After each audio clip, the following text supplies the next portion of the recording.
I've got the upholsterer coming this week. So what's your problem? What's he going to upholster? You? Calling all emos, computer programmers and blokes called Malcolm who still live with their mum. Crikey, there must be more to life than this. It's the revolutionary virtual human interface you can access without ever leaving your bedroom. And what were you up to the other night? That's what I'd like to know. How cool is that? Enjoy yourself. It's later than you think. The Two Mikes, Parry and Graham on Talk Sport.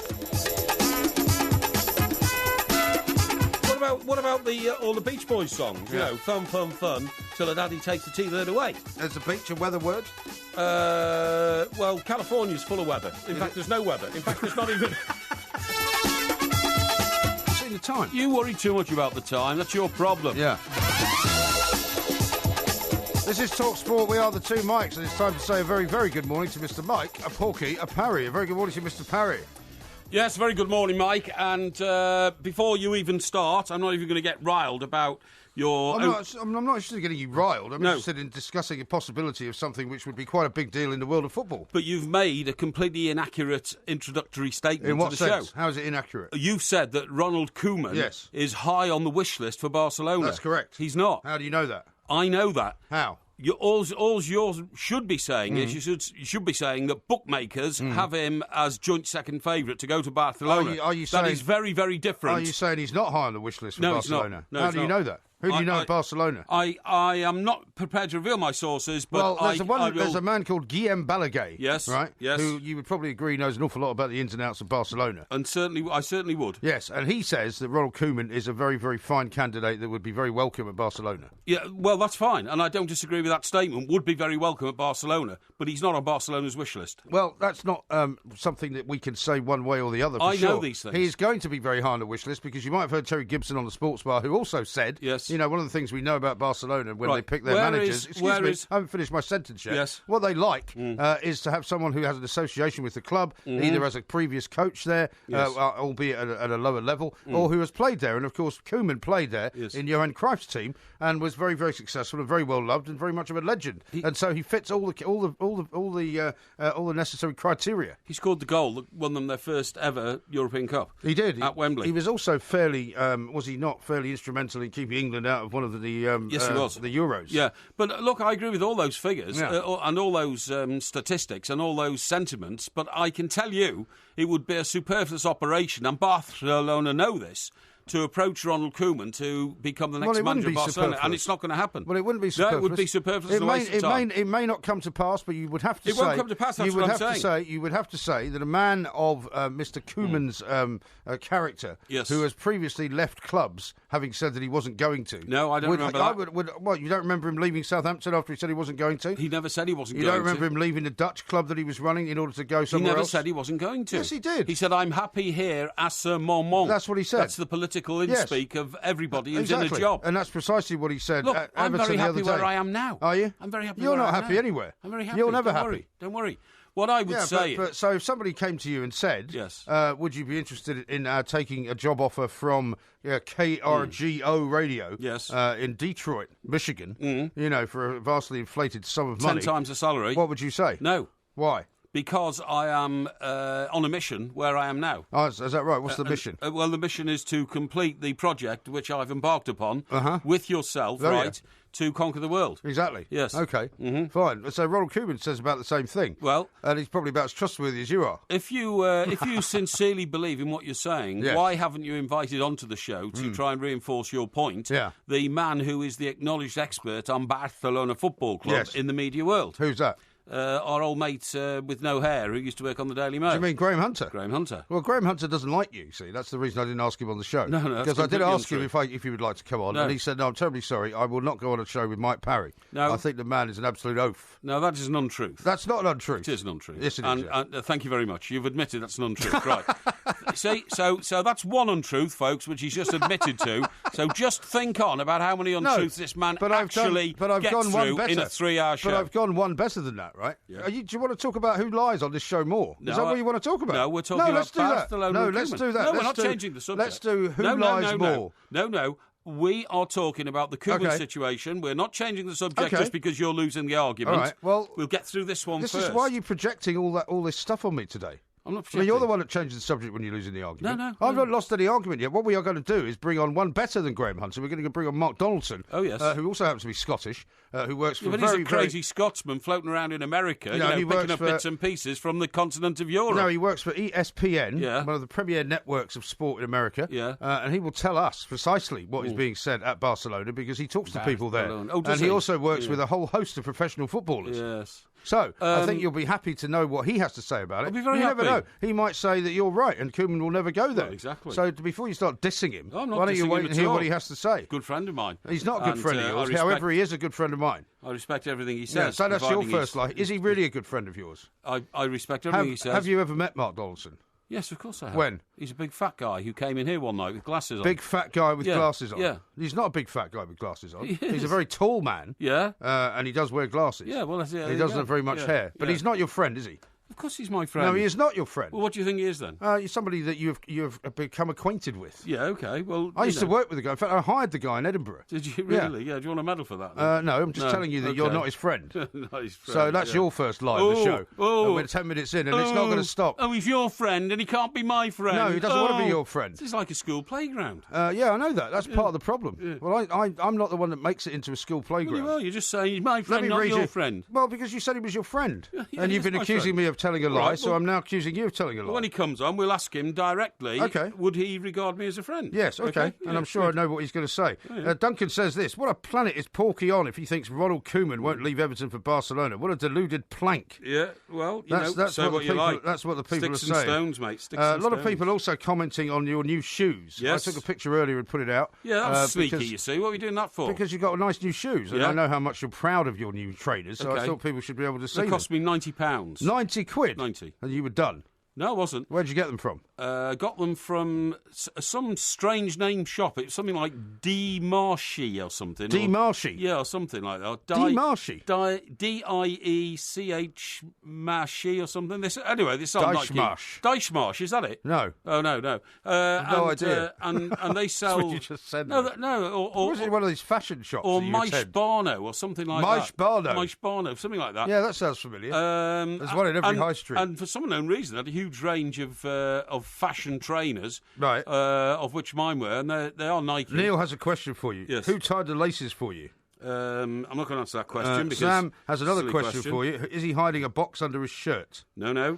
Jane says, "Why put his feet on a chair? How uncouth!" No, that wasn't uncouth. If you look closely at the picture, there's a newspaper underneath my foot. I do not go around desecrating chairs. Okay.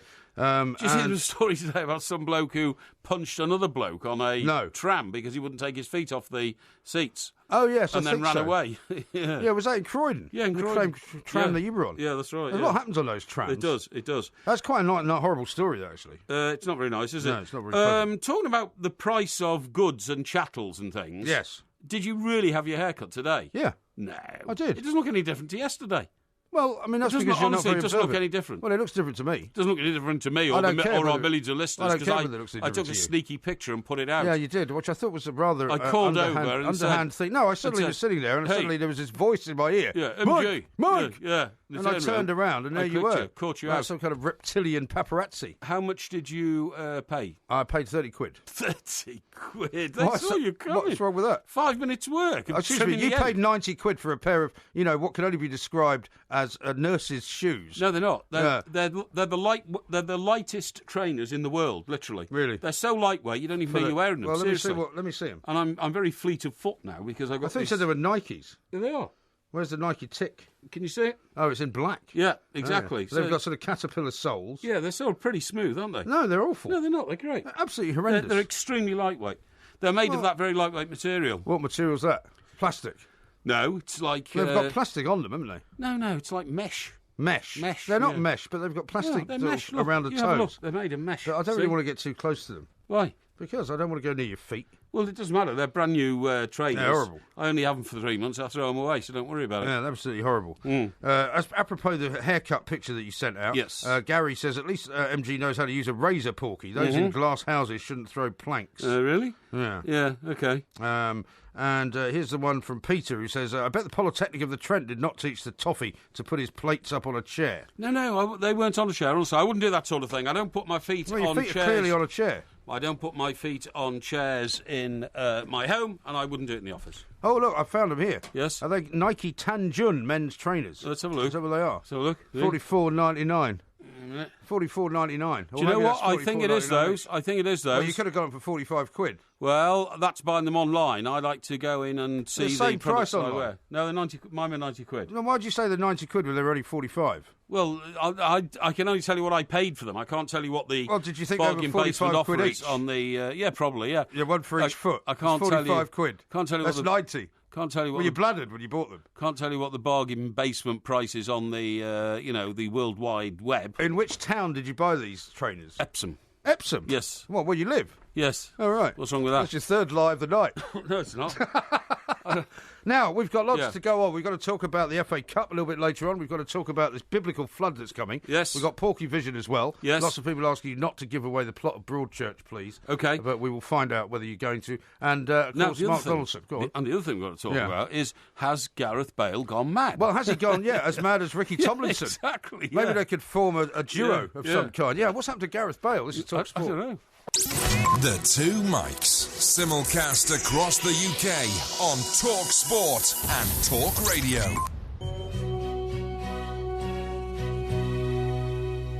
If you leave me now, you'll take away the biggest part of me. Ooh, no, baby, please don't go. Sorry, is this some sort of smarty pants hint about Mr. great Koeman's song, this, future? That's 10cc, isn't it? Oh, no, Chicago. Yeah. Exactly. Yeah, Peter Cetera, yeah, that's right. Yeah. etc. What? No, well, I don't choose the songs, as you know. No. That's the brilliance of the men behind the glass. Yes, yes. So, but anyway, as you say, it's not appropriate to him because he's not leaving, is he? No. But there are lots of songs about leaving. But I mean, that we all could you're play. doing is you're just making assumptions based Well, no, on I'd like you to once in a while a recognise. bookmaker's book. Not at all. I'd like you once in a while to recognise that I alert you to stories which nobody else has alerted you to. Because I told you first about this story ages ago. And I said, believe it or not, as successful as Everton are being so far this season, Yes. or for the second part of the season Yeah. at least, Koeman is definitely on the radar of Barcelona. It says here, Arsene Wenger, Jurgen Klopp, Mauricio Pochettino are among the early favourites for the top job. It says where?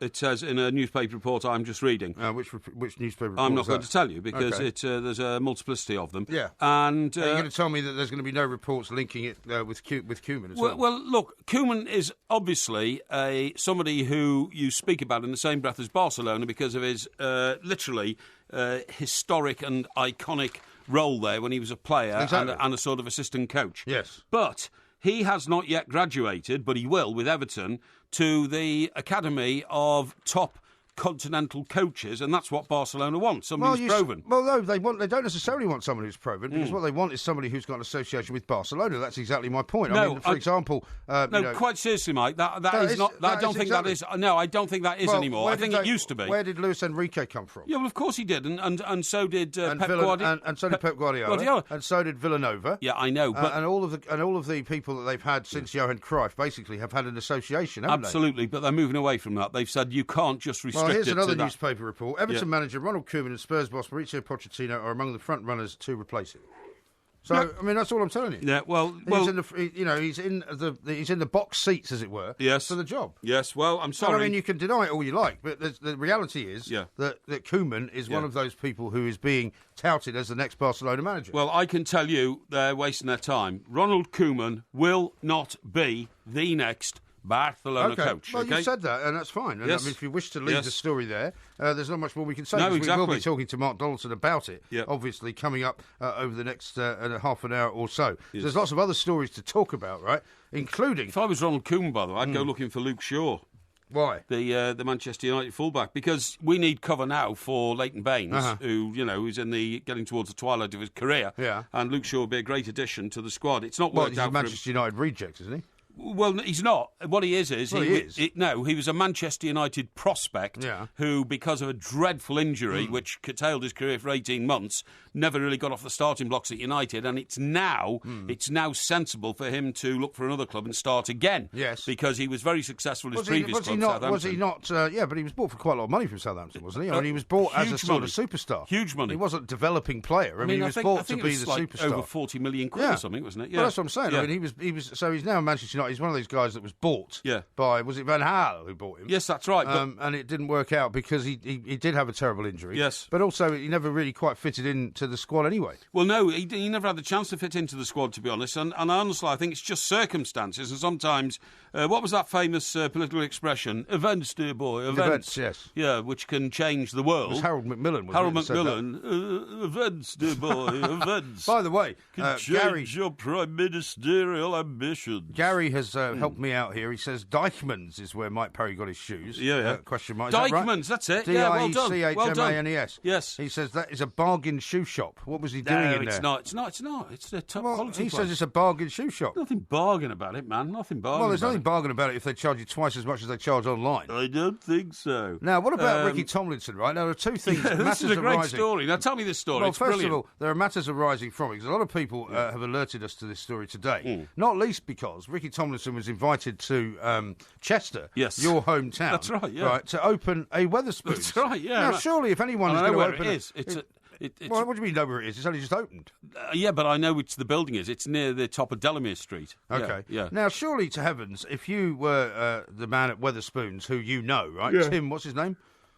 The owner of Wetherspoons. The owner of Wetherspoons, the guy that you accosted on the train. That's that right, time. Tim with the mullet hair. That's him, yeah. Cut, What's his name? I'll remember in a minute. Okay. Yeah, go on. Anyway, you know the guy, right? Tim Martin. Tim Martin. I know him. Now, he is a man of great influence, right? Yes. He's a man who knows you. Knows that you come from Chester. Now, why would he not choose you to open a Wetherspoons in Chester? Well, because I'm not a Chester resident anymore, and he wanted somebody who was more closely connected with the locality. Well, neither is Ricky Tomlinson. Ricky Tomlinson is a Scouser. Yeah, he's not from Chester, and is he? posh Scousers sometimes move to the environs of Chester. Right, so does he live in Chester now, then? Well, I don't know that, but it wouldn't surprise me he lived on the Wirral. Well, he's clearly gone a little bit gaga, I would say, because he's now issued... He's waited, right? He's given many interviews in his time. You know that he's got this background of being a great big trade unionist, and he was up along with his mate Des Warren as part of the Shrewsbury 2. Yes, that's right. Which doesn't quite have the same ring to it, does it, as some of the other great sort of labour movements. The great trade union ones. What was the one? They all got deported to Australia. Sorry, transported to Australia. The Toll Puddle Martyrs. The Toll Puddle Martyrs, right, yeah. Or you could have had the Symbionese Liberation Army. Symbionese Liberation Army. That was in America. That was the Patty Hearst mob. Or the Black Panthers. But the Shrewsbury 2 doesn't have quite such a ring to it. No, it doesn't really, yeah. Anyway, apparently, they'd helped to organise the first national building workers strike in the upstairs room of that same pub. Yes. The Bull and Stirrup. That's right. And maybe that's the connection. That's why they invited him back, right? Yeah. Now, apparently, he was convicted, right, at the time. But I thought he was convicted of allegedly intimidating other workers to vote for him. Yes, or he vote was. in his way. Yeah. But he's now saying that one of the reasons that he was convicted of this terrible crime and sent to prison, where his mate died, which he blames also the government for, is that there was a documentary that was broadcast the night before the jury delivered its verdict. Yeah, I remember that. And the documentary was fronted by the man from Countdown. That's right. Yeah, Richard Whiteley. Whiteley, that's right. The podgy guy with glasses who worked with Carol Vorderman for years. Yeah, who's now been passed away for some years. Yes. He told the Chester Chronicle, "I've got documents at home which are printed confidential, but strictly confidential, not to be seen." And he said the conspiracy involves the likes of Ted Heath, Woodrow Wyatt, and this guy from Countdown. Right? Yeah. So apparently... Well, hang on, they're all dead, all three of them. Yeah. So according to him, we've just discovered they made a film which went out on television the night the jury were out considering the verdict called Red Under the Bed. And it was so anti-trade union that two of the jury changed their mind and brought a majority verdict in of 10-2 guilty. Well, I'm sorry. I mean, if, for example, two of them had changed their minds, then before... that meant it would have been 8-4, wouldn't it? Yeah, that's right. So he would have still been convicted on a majority verdict. No, you can only have a majority of 10-2. You can't go any further than that. Then you have to have a retrial. Okay. Yeah. Now, according to him, He says that he's had information from Andy Burnham, no less. Yes. Who's another mate of yours. Well, Andy Burnham's an Evertonian. Yeah, I know he I've is. sat with him Yeah. in the gallery at Goodison when he co-commentated on a game we were doing there. Yeah. And apparently Andy Burnham has told him that he released documents showing that former Prime Minister Edward Heath and his cabinet and the security services influenced the Red Under the Bed documentary. Ricky Tomlinson is now saying... But how does Andy Burnham know that? Andy Burnham wasn't even alive, or if he was about 10 in those days. So where did he get all his great political knowledge from? Because he got these documents released, apparently. Yeah, okay. But, there's not... I mean, it wouldn't be any great surprise to know that the security services may have influenced the documentary. But what Tomlinson's now saying is that not only did they influence it, but they funded it and they made the film. Yeah. And he's also saying that both Woodrow Wyatt, who you'll remember from times past, and Richard Whiteley were in fact working for the security services. Well, it wouldn't surprise me about Woodrow Wyatt. Woodrow Wyatt was so influential amongst politicians, and he had a column in the News of the World as well. Yeah. So they were always fawning to him and trying to get him to write something nice about them. So he had access to all areas of government information. Yeah. As for Richard Whiteley, I don't know. But funny enough, the Daily Mirror, which of course you could probably call the paper of the trade union movement, their front page story tomorrow morning is Countdown's Richard Whiteley was MI5 spy. Yeah. Star What a load Ricky of Tomlinson rubbish. blames host for getting him jailed over union strikes. But you'll notice they've put the headline in inverted commas. Yes, of course. That's a claim. Yeah, exactly. It's a great old newspaper trick, that. Because you put it in inside sort of inverted commas, they're not actually stating it as a fact. Even though, to all intents and purposes, they're stating it as a fact. Well, yeah, but you can't libel a dead man anyway, so Exactly. I'm not quite sure why they put that in there. The thing that I find most interesting about this whole business with Ricky Tomlinson is that why has he waited until now to reveal this, right? Well, he might have only just seen the papers. Well, he might have only just seen the papers, but he says he's got them at home. Why did he bring them with him? Well, Second of all, right, despite the fact that he became this kind of left-wing firebrand and was jailed for 2 years, apparently his political career started in a very different way when he joined the National Front. National Front, Because apparently he was very affected by the Rivers of Blood speech by Enoch Powell. Yes. In which it was said that there were too many immigrants coming in. So he joined the National Front to keep the immigrants out. Yeah. Well, it's interesting that, because also Carol Vorderman says, I had no idea Richard Whiteley was a spook if he was. Yeah. But also, Ricky Tomlinson says, let me see, he said he'd known of his alleged involvement in the plot when he appeared on Countdown. Sorry, if he had known of his alleged involvement in the plot when he appeared on Countdown and he sat there and watched him on telly, he would have gone to the TV studios and throttled him. Yes. Ricky claimed Richard was a member of the security services. People didn't know that, obviously. The security services paid to have the programme made, so they had to use someone of their own ilk to be chairperson. It was common knowledge. Yeah. The security service used media people as part of the intelligence services. I must have done Countdown 4 or 5 times on that show, but I didn't know at the time that Briley was a spy. I wish I'd known. I'd have strangled him. Does he think that was part of the conspiracy as well? Sorry, not Briley, Whiteley. Sorry? Whiteley. Do you think that was part of? He thinks that was part of the conspiracy as well? That he was actually invited on the show. Well, I suppose so. Well, how about what his wife says? Right, his Richard Whiteley's wife, who's been married to him for many, many years. Yeah. She said he couldn't even keep a secret. How would he be any good working for MI5? Yeah. She said, I know everything about Richard, and this is absolute nonsense. He could hardly work a mobile phone. Yeah. Never mind gadgets. He'd have been hopeless. And I'm very annoyed because it's easy to cast aspersions on somebody who has died because you can't libel the dead. That's right. And I think Ricky Tomlinson, by doing so, is a disgrace, quite frankly. Well, Ricky Tomlinson has He's saying, I can't tell you where I got the papers from. Yeah, well, exactly. I'm going to say Ricky Tomlinson has the same sort of principles that I have when I'm given confidential documents. He actually says... He's saying he's got principles? Yes, he says, I cannot reveal my sources. If I did, I'd be hung, drawn and quartered. This doesn't completely tie up with the information you used to constantly give to the ambassador to the United States. That's right. When you were working in Washington. And people would lose their jobs. Yeah. Ricky took part in a 12-week building workers' walkout, 72, demanding better wages and safe regime. Months after the dispute, and one of 24 strikers held over picketing clashes. 6 went on trial. Yeah. Shrewsbury Crown Court. He was jailed for 2 years, serving 16 months. Yeah, I told you all that. Yes. He's a plank, isn't he? Really. And I mean, in that way, he has something in common with you. No. I mean, look, I think the guy's been a great entertainer during the course of his lifetime. And, you know, any man who's got into jail, comes out and makes himself a national TV star, has my admiration. Is that right?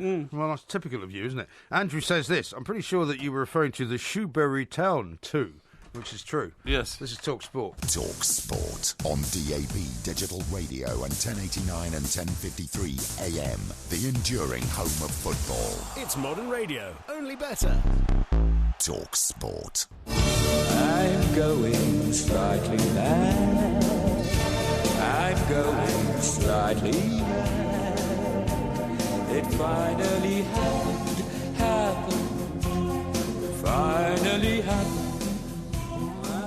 This is Talk Sport. We are the two Mikes. Porkyvision coming up a little bit later on. We do have to decide, by the way, today on this show. Well, we're going to do a general knowledge one. General knowledge. We're going to do the general knowledge one, yeah. Okay, yeah. So just general knowledge. Yes, the general knowledge one. But we have access to a general knowledge box of questions. What do you mean a general knowledge box of questions? That game, you know, that game. What game? The game, your board game that I'm very good at. What, you mean Trivial Pursuit? Yes, that's it, yeah. We gave you a Trivial Pursuit quiz in the past. Yes. And you only got about 4 out of 10. It doesn't matter, we're doing that again. You want to do that? Yeah, because I didn't do myself justice, and we're going to access the same box. Well, I've got a feeling that the last we did a Beatles version, didn't we?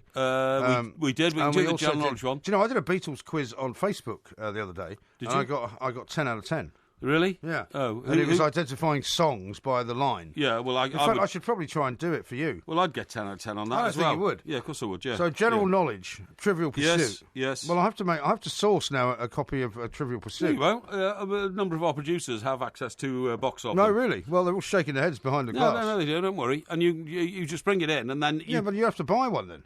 Eh? You might have to buy one. And then you just take the questions at random. Yeah. Okay? Yeah. But you might have to buy one.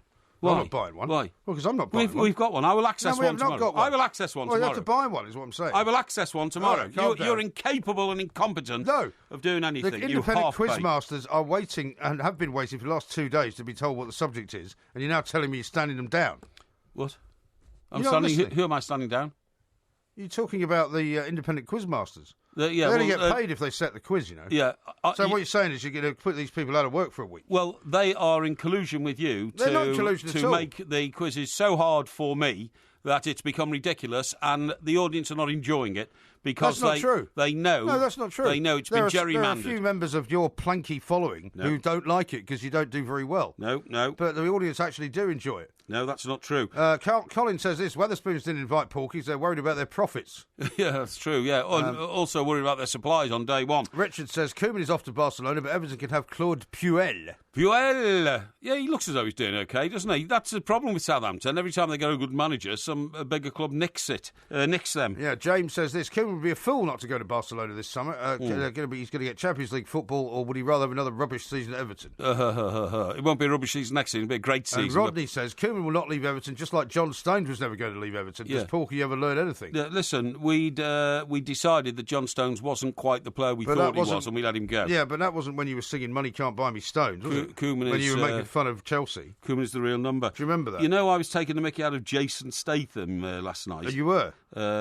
Jason Statham, who I said a bit. I was in a popular distributor of magazine shop today. What? Well, W.H. Smith's actually, and there's a magazine called Men's Health. Men's Health, yes, I know it well. I've never bought it though. And he's all over the front, you know, with his muscle-bound torso at the age of 49. Yeah. Now this is a guy who clearly 49, really? 49, yeah. I had no idea. And this is a guy who's clearly, fighting the aging process because his girlfriend, who is the beautiful Rosie Huntington Whiteley. Oh, the Victoria's Secret model. Yes, one of the world's top models. Yeah. Made £6 million last year. That's his girlfriend. She's quite a bit younger than him then. She's 20 years younger. Yeah. So he's now in a battle to she's keep 29. She's I didn't know she was that old either. She's 29, and in fact, they're having their first child. Really? Yes. Why are you telling me all this? Well, just because I thought I'd let you know that when I'm on the button, people I'm talking about are usually in the news, and I he see. is. All right. Yeah. Okay. Yeah. Speaking of being in the news, by the way, I picked up a copy of the Evening Standard when I was out today. Right. And on their back page lead was the story about Leyton Orient going into administration after you'd been talking about it last night. So there's another example of the Porky jinx. And Barry Hearn attacking the club because he says a lot of it's down to mismanagement of the new owners to whom he sold the club. Well, that's right. So, once again, I got it absolutely right, didn't I? But I thought you said that he was still involved. Well, he still has a shareholding in it, I think. I mean, I don't think he's active in the day-to-day management of it, but I think he retained some, for sentimental reasons. Did you also see that somebody posted a picture today on Twitter of the demolition ongoing of Rushton and Diamond's ground? Yes. Which seemed quite sad as well. Yeah, and also, I was more interested in the demolition of the old Coronation Street set. Oh, were you? Did you see that? No. Yes, I saw I a don't picture care of about Coronation Street. Oh, I do. And the Coronation Street set is a set.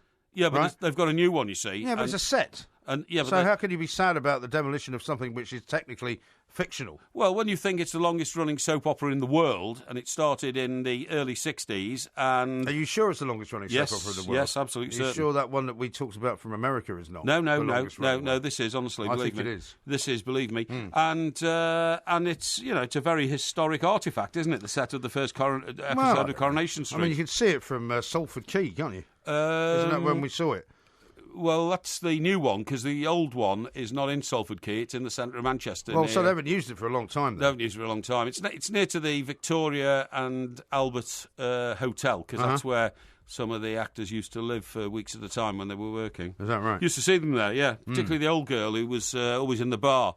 She's dead now. Ah. She was Ken Barlow's mother-in-law. Ken Barlow's mother. Yes, I couldn't care less. Yeah, well, millions of people can. That's why it's a top-rated programme. Talking about top-rated apparently, programmes... General Hospital is indeed the longest-running soap opera in history. Oh, is it really? When did it start? 1950-something? Yeah. Probably, like that, Okay. Right, now then, tell you what I want to talk to you about, right? Yeah, go on. About all these important issues. The Gareth Bale situation. Now, has Gareth Bale... Very bizarre, isn't it? I mean, have you seen the footage? I have seen the footage. But you've only seen the footage because I pointed it out to you when we came in tonight. Right. No, that's not correct. Oh, you've seen it before that? No, I hadn't seen the footage before I came in. Exactly. One of the reasons I come in here before the show begins is to see things that I haven't yet seen. Yeah, but I'm applying myself... researching the show. You'd already seen it before you got in. Yes, that's right, because I apply myself to the preparation of the show through the day. That's fine. I'm very happy for you. Plus, now that you've got to leave more time in case you get another puncture, I'm glad to see you getting in a bit earlier. Now, what's happening is he is playing for Real Madrid at the at Real Madrid's ground. What's it called? The the Bernabeu. Bernabeu. And they're playing a really minor team from La Liga. Very minor team. Yeah, who are they called? Well, you said you watched it. Yeah, I did watch it, but I mean, I don't remember. I don't take notes of minor teams. Anyway. They drew 3-3 though, didn't they? Yeah, but they were 3-1 down at one stage. Yeah. It was only 2 goals from Ronaldo, the last of which was a magnificent header, by the way, that got them 3-3 draw. Well, I remember hearing one of the so-called European football experts on a show yesterday saying that this team they were playing, Las Palmas... That's right. Are very good at home, but hopeless away. Yeah, that's right, So Real Madrid will have no problems at all dispatching them. I don't know why we employ some of these so-called European football experts. But anyway, what happens is halfway through this game, Gareth Bale, it's only his third game back, I think, right? From he was off for 88 days, wasn't he? He was off for 88 days. He suddenly starts chasing one of the... What's the name of the other team? Las Palmas. He starts chasing one of the Las Palmas defenders across the middle and literally starts hacking away at his legs. Yeah, for no reason. For absolutely no reason. He then pushes him. Jonathan Vieira. That's right, Jonathan the opposition captain. That's right. And he goes down. So the ref then pulls a yellow card out because he's about to book... no, but he didn't, did he? That was the thing. He was about to book Gareth Bale. No, but hang on, but he didn't go down the guy because Bale was sort of snapping away at his heel. Yeah. But he never actually fell over. No, he eventually did. He went down on his side, if you look, because he looked up at Bale, and then he jumped up, and this is what happened. And as the ref was approaching with the yellow card... the guy from where? What's it called? Las Palmas. Las Palmas, yeah. He pushes Gareth Bale with one arm. Yeah. And you could sort of say that was quite justified, seeing him been hacking away at his legs for no reason. Gareth Bale then very petulantly pushes him back with 2 arms and knocks him to the floor. Yeah. Referee then puts yellow card back in his pocket, brings out red. Well, because he hadn't even actually had an opportunity to give him the yellow card yet. He hadn't, but it has been confirmed after the game that the referee's interpretation was 2 yellows. Yes. And therefore 1 red. But very bizarre behaviour. The thing that I found even more strange was that all of the Real Madrid players who then surrounded Bale and the referee, they all had beards. There was 5 of them. Yeah. And they all had beards. So what's the problem with that? It's very unusual, isn't it, to have footballers all together like that, playing for one team, all with the same kind of beard. Well, young men these days, they do have growth, don't they? You know, well, they do. 3-day stubble and all that kind of stuff, you know? Oh, absolutely. But no, it was very bizarre, because Gareth Bale, who was the hero of the Wales Euros and all that, supposedly very level-headed man. Yes. I mean, I've never seen him act like that before. So no, I haven't either. Something must have been bugging him. Something was bugging him, you're absolutely right. And finally, the final player to come and try and sort of remonstrate with the referee after all the bearded guys had walked away and taken Bale out of the mix was Ronaldo. That's right, yeah. Normally a very hot-headed character. Yeah, but he was the peacemaker. And as I say, he scored the 2 goals, which gave him the equaliser. Yeah.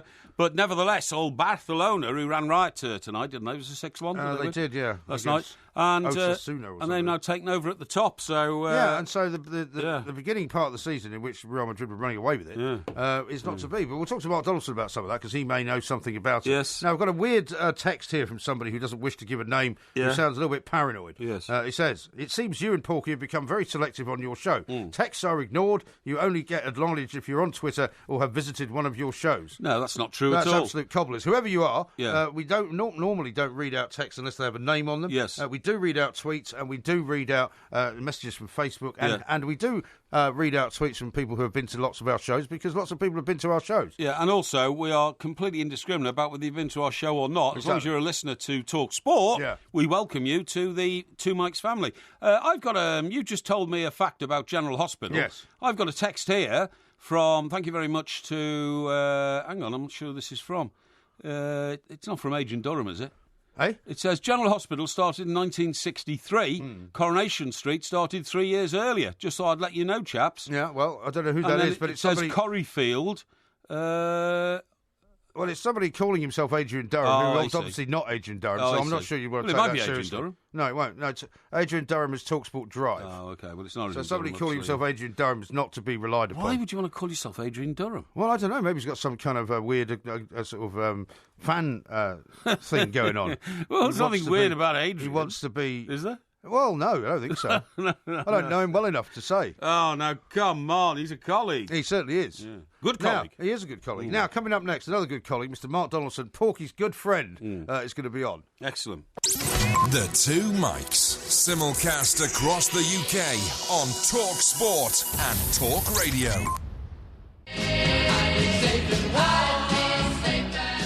Have you ever met Mark Donaldson?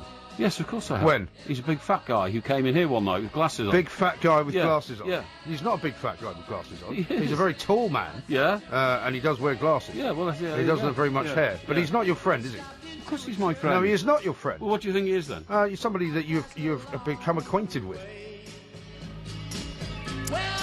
Well, now we're going to have the moment of truth, right? Yeah. Listen, Mark's a man of the world. He knows exactly where I'm coming from. Don't you worry about that. Well, I think the next time you see him, he'll be coming at you with rather more than what you describe as his fat. I think not. Mark, a very good morning to you. I'm terribly sorry about this. Yeah, interesting.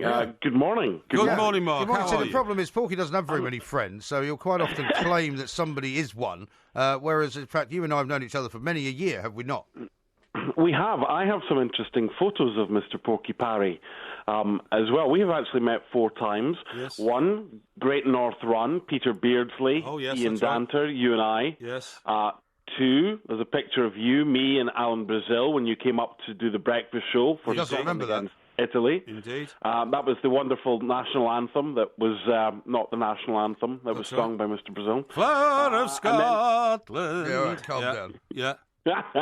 And you're right, I did pop in, and thank you for the description, Mr. Porky. Well, that was just an observation. That's just my descriptive powers, Mark. You mustn't take that personally. That's me. That's me painting with words. Don't you understand? So when I've been out for a meal with Mr. Graham, so that's why I was twice the size as I normally was. It was a very good meal as well. Yes, absolutely. Sure it is. But I mean, you probably wouldn't describe him if you would describe your friends in a list of people. You wouldn't describe Parry as one of them, would you? No. Thank you. Sorry, what was that? He said no. What do you mean, no? What are you doing on my show? Acquaintance. It's not your show either. Acquaintance. By the way, did you happen to know that I also ran into a former colleague of ours, Mark, like the other week at London Fashion Week? I don't know whether you've heard. Yes, Miss McCrossan. I saw her when I was back. Yes. She was your.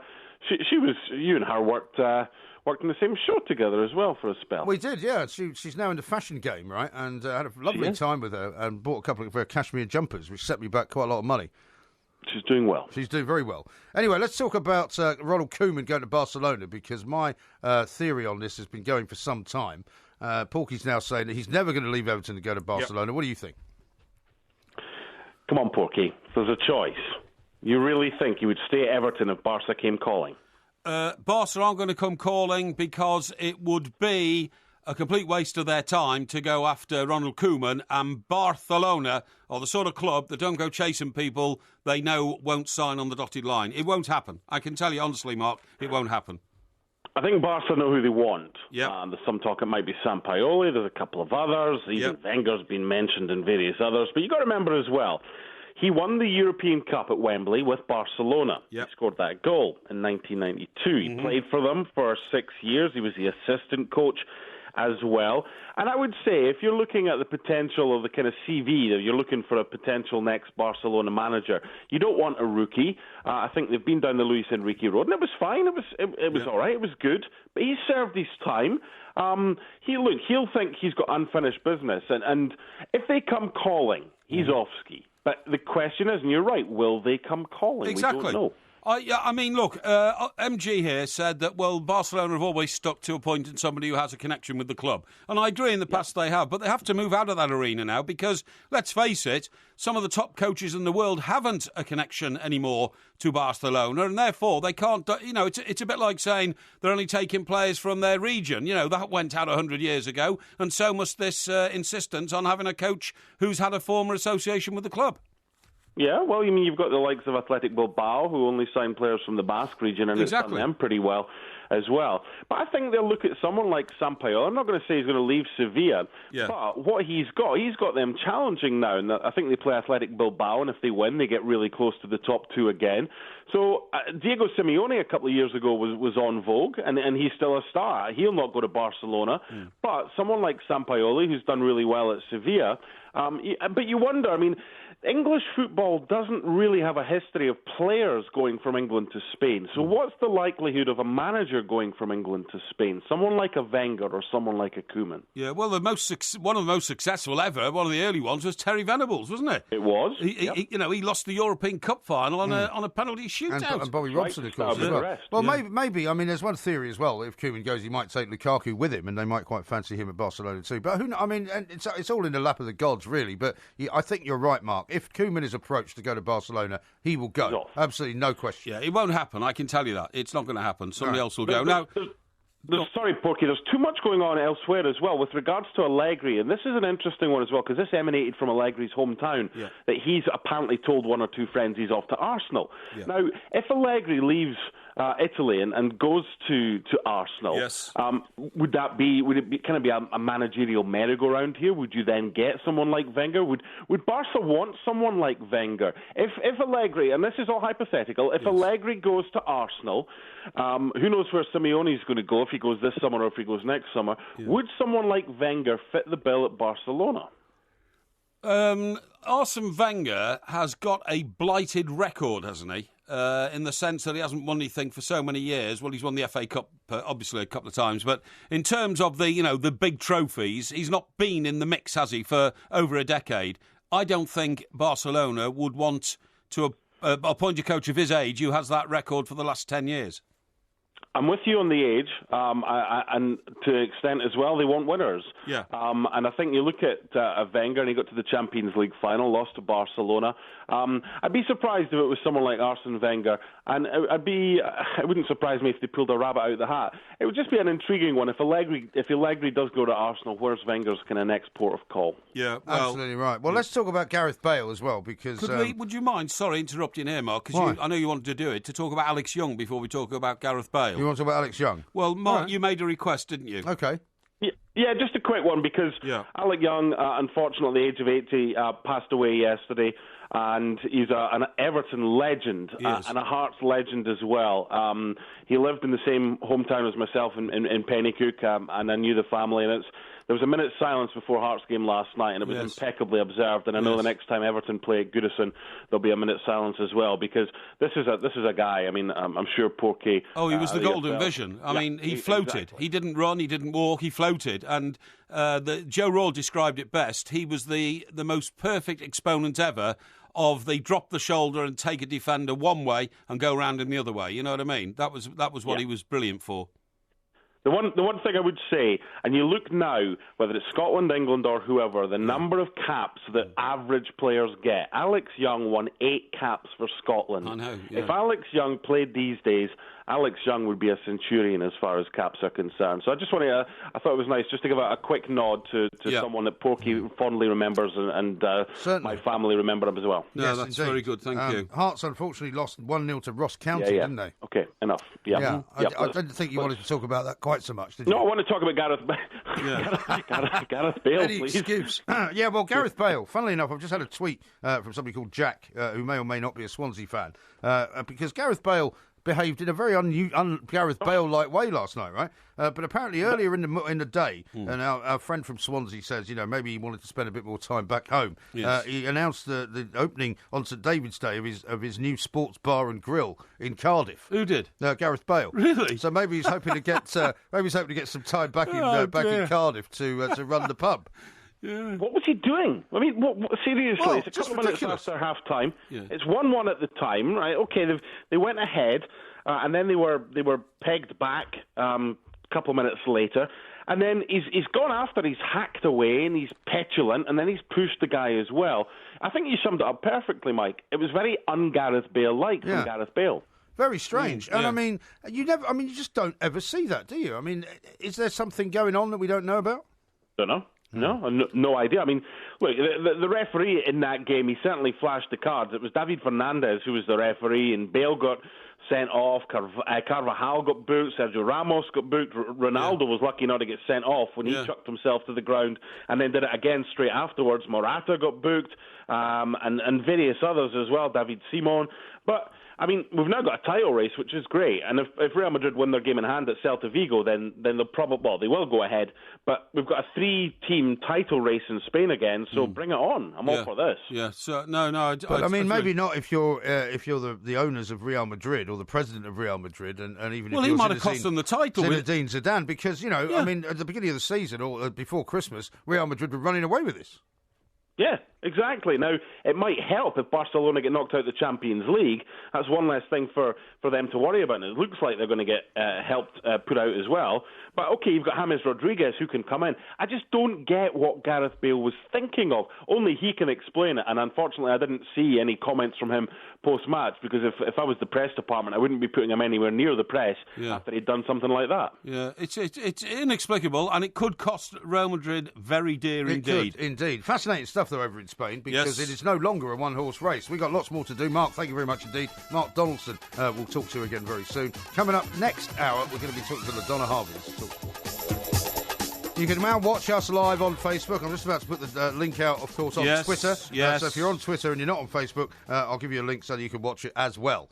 So we're just, again, on the cutting edge of technology is all I'm saying, Mr. Cutting Parry. edge. I like being on the cutting edge of everything. It's good to be on the cutting edge. It is. And I'm delighted, by the way, that the audience are now going to be able to see what's going on inside the studio when I bring to you and to our millions of listeners a national scandal. Oh, right. A national scandal, What okay? Is it? What is the national scandal is about parking tickets.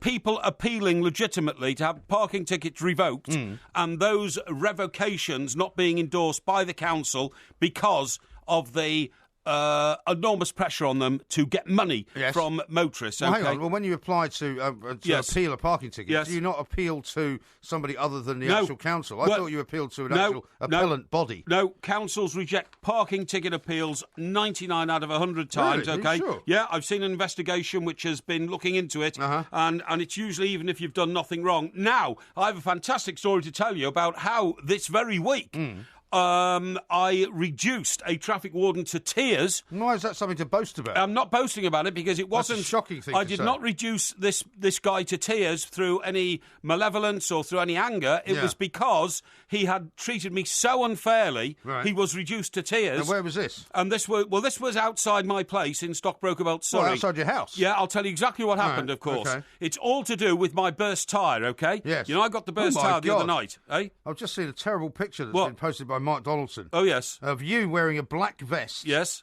Right, no shirt. Yeah. Where's this? Mark Donaldson just tweeted it. Let me have a look. And you've got your arm around somebody that looks like Steve, what's his name, he used to work here. Who? Do you remember Steve? Steve? Yeah. Which Steve? Steve, the guy that used to work here. No, I don't know. You don't remember him? Steve. And Ian Danter's got his hand on your bare shoulder. Oh, yeah, he has. Yeah. Oh, do you know why that vest is? That's terrible. You know why I've got that vest That's on? a shocking picture, that. I've got that vest on because I was... That was running I might show this to the camera. Yeah, that was running the Great North Run. Was it? Yeah, it was the Great North Run, and that vest said Porky Parry on the back. Peter Beardsley's in the picture. Peter Beardsley's in the middle. Jason Cundy's in the Cundy on the left. Liam Fisher's in there as well. Oh, yeah, so he is, yeah. What was Steve's second name? You remember Steve? He used to be Steve like... who? The guy who's Hodge. Steve Hodge, that's right. Okay, yeah, and Mark Donaldson behind him. Yeah, that's right, absolutely. And here's another picture of you and Mr. Brazil looking much younger. Yes, Mr. Brazil looking much younger, or me looking much younger. Both of you, really. Yeah, both looking much younger, yeah. That would have been taken, I don't know where, somewhere in Scotland. Have been at the... but that must have been at the place where Mr. Brazil was singing The Flower of Scotland. Yeah. Anyway, sorry, I've interrupted you. Well, it doesn't matter, because actually, that is quite a good interruption. That's okay. I like those. Well done. You don't mind that? Now, what I was about to say to you was... So this investigation I've seen, councils reject parking tickets 99 of 100 times, even when it's illegitimate. Now, this was legitimate, because, as you know, I got a nail in my tyre, which reduced my right backside tyre. Not my backside tyre, sorry. Right backside. No, that's not what I meant to say. Yes. The tyre on the driver's side at the back. Yes. Went completely flat. Don't you call it sort of near side and offside? Near side. I'm talking about offside. Offside. Offside, okay, because the way we drive in this country, the driver's wheel, steering wheel, is offside, okay? Okay. So what happens is the other night, of course, I had to abandon the car in Stockbroker Belt, Surrey. You didn't tell me you got a ticket, though. Well, no, I'm just about to tell you the story, so I should have told you the story already. Yeah, right. So then I get a limo to take me down there when we finish here at 4. A limo? A limo. Why'd you get a limo? Well, I'd like... I mean, you said to me, would I give you a lift home? I said, no, I'm sorry, I can't. No, exactly. That's very nice, isn't it? A friend in need is a nuisance. I had a very important appointment the next morning early. Yes. So I said, just get a cab. Why don't you just get an ordinary cab? No, I don't like ordinary cabs. It might have been like the Great and Washman who used them minutes before me. You don't like ordinary cabs? So I got a limo. Of the people. So the limo takes me down, right, and then what happens is I inspect the car and see that it's safe and all that. The limo takes me home. Yes. So you left the car? You didn't? Because I thought you told me you were going to drive the car home. Well, I'm about to say to you, I then, the minute that QuickFit opens at 8:30, I ring QuickFit and I say, "Hi guys, I'd like to come and give you a load more money." No, I explained the problem. I said, and they said, it'll be okay to drive here. It was only 500 yards. No, it's about a mile. How did they know? They hadn't seen the car. 2 miles. Well, I told them what had happened. The nail was in. I told them what the pressure was. The pressure was 80. They said it should be okay. So you later discovered that the kid down there didn't know the difference between later. metric and imperial. That's later. But then, so I go out and get the car, I bring it back, and I park it outside my apartment. Yes. Okay, right. This on is a double yellow line, in a parking bay. Right. But I didn't put any money in the parking machine because it doesn't activate till 8:30, and this was at about 20 past 8. Okay. Right. I then go inside to get showered and all that because I'm off to QuickFit. I don't know how long I'm going to be there. But you knew you were going to be more than 10 minutes, surely. Well, I thought it'd be about 10 minutes. I work very fast. You can't have a shower and get changed, go upstairs, come back down in 10 minutes. Well, I'm down within about 15 anyway, okay? Why don't you just put a quid in? I didn't see the need. So anyway, the car was immobile to all intents and purposes. So that doesn't matter. This is the point. That doesn't matter. So anyway, I come down and there is a traffic warden chap, and he's taken a photograph of the machine. And I said, "Have you just done my car?" Yeah. He said, "Yes, sir, I have. It shouldn't be parked there." Right. And I said, so I walked over and I kicked the wheel and I said, "I can't move it. It's got a flat tyre." Yes. He said, "Oh." And I said, "That's why it's here." I said, "I've just been on the phone to QuickFit." Yeah. I said, they've given me permission to drive it down there because it won't damage the tyre too badly, but it's been immobile. Right. That's why it's in this bay. I see. He said, "I'm sorry, sir, if I'd have known that, I wouldn't have booked you." And I said, "Well, can you unbook me?" I suppose he then gave you the old thing about once I've started, I can't finish. Well, I said, "Can you the mastermind booking thing?" I said, "Can you unbook me?" And he said, "No, sir, I can't."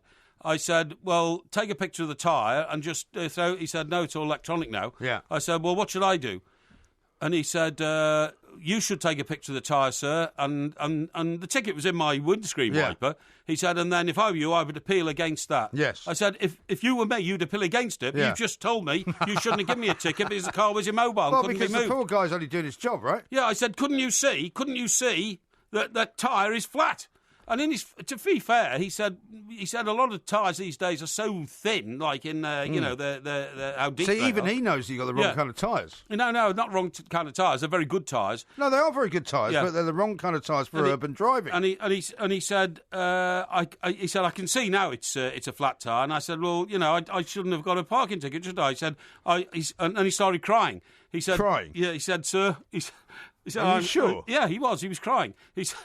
I I'm so sorry. He said, I've burdened you with a ticket and I wouldn't have done it if I'd have known. He's obviously he said, I'm really sorry. Taking the mickey out of you. No, he wasn't. He's pretending to cry. He wasn't. The poor guy was crying. Rubbish. He said, I'm really sorry, and I feel terrible. It's my first ticket of the day, and I've caused somebody so much grief. And he said he would carry it with him all day. Really? He said they get a lot of stick from the from motorists. Yeah. He said, but in this case, it was justified. So you didn't really reduce him to tears, I did.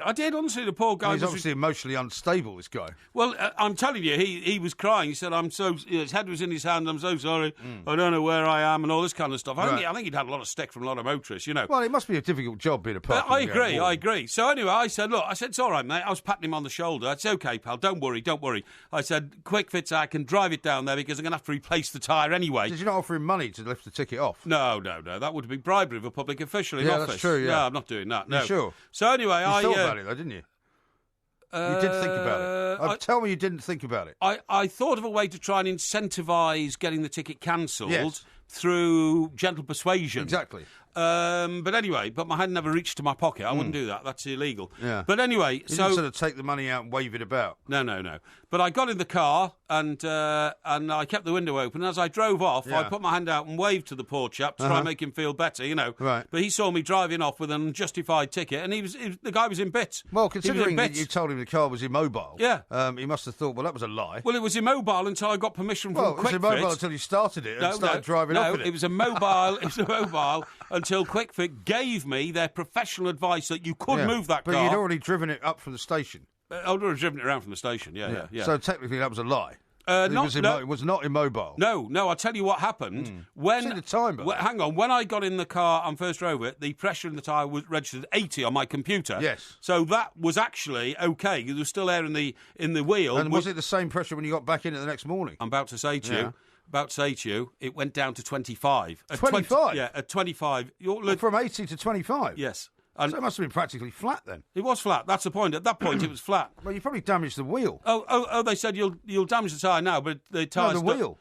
No, damaged the wheel. No, the wheel wasn't damaged. No. Do you know what? I'm worried about your car now. I think you should take the Mercedes. No. This toing and throwing into QuickFit is a bad idea. No, it's not. It's not. You can't say that. I mean, it's just one of those things. Just too many nails on the road. No, Do you know why there's so many rails on the road? It's a highly tuned car. Fly tippers. There's too many fly tippers in this country who are going around with loads of rubbish stuck on the back of trucks. No. Knackered old trucks which leak all the rubbish that's on the back. It's all over the roads. No. Our roads are filth. Yeah. And the filth is damaging my tyres. Your car is clearly not equipped for driving in these conditions. Don't be ridiculous. You need to replace it immediately, and you need to take it to Mercedes before it loses any more value. Don't be. It's not losing value. It is, because you 1 year old. If you take a car to the wrong place, an unsupervised, unlicensed garage, it is not any longer under warranty. Trust me. QuickFit are the biggest replacers of tyres in this country. Doesn't they matter. know what sort of tyre a super Mercedes needs. You should use Mercedes breakdown. Nobody else had the tyre. Too cheap to do it. No. This is Talk Sport. The Two Mics. Simulcast across the UK on Talk Sport and Talk Radio. People are strange when you're a stranger. Faces look ugly when you're alone. Women seem wicked when you're unwanted. Streets are uneven when you're down, when you're strange. Faces come out of the rain. This is Talk Sport. We are the Two Mics. Coming up a little bit later on this in this hour, we'll be talking to LaDonna Harvey, a very delectable radio host from San Diego. Lots and lots of comments on Facebook after we put Facebook Live on to show the beginning of that hour.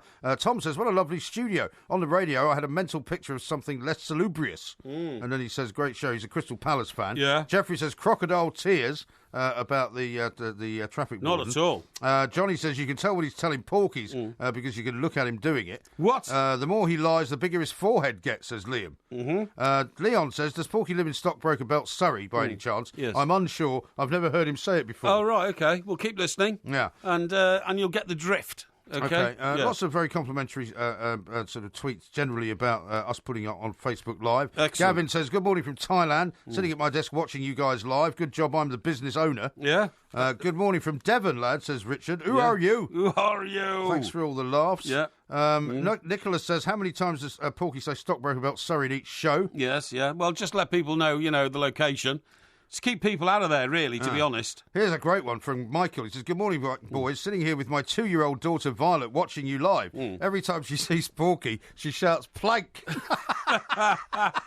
That's brilliant. That's not good parenting. Well done, Violet. Not good parenting. That is tremendous. I'm telling you. Where's that? Which part of the world is that? He doesn't say where he is. Well, surely that child's not up at 2 o'clock in the morning in the Northern Hemisphere, is she? Why not? Well, I wouldn't have thought so. Well, sometimes 2-year-olds don't sleep terribly well. Okay, yeah, could be. Here's one from Mark. "Gotta love Bookface." I presume he means Facebook. "Reception's garbage on the radio, but still get to listen to these pair on Facebook." Excellent. "Hello from Florida."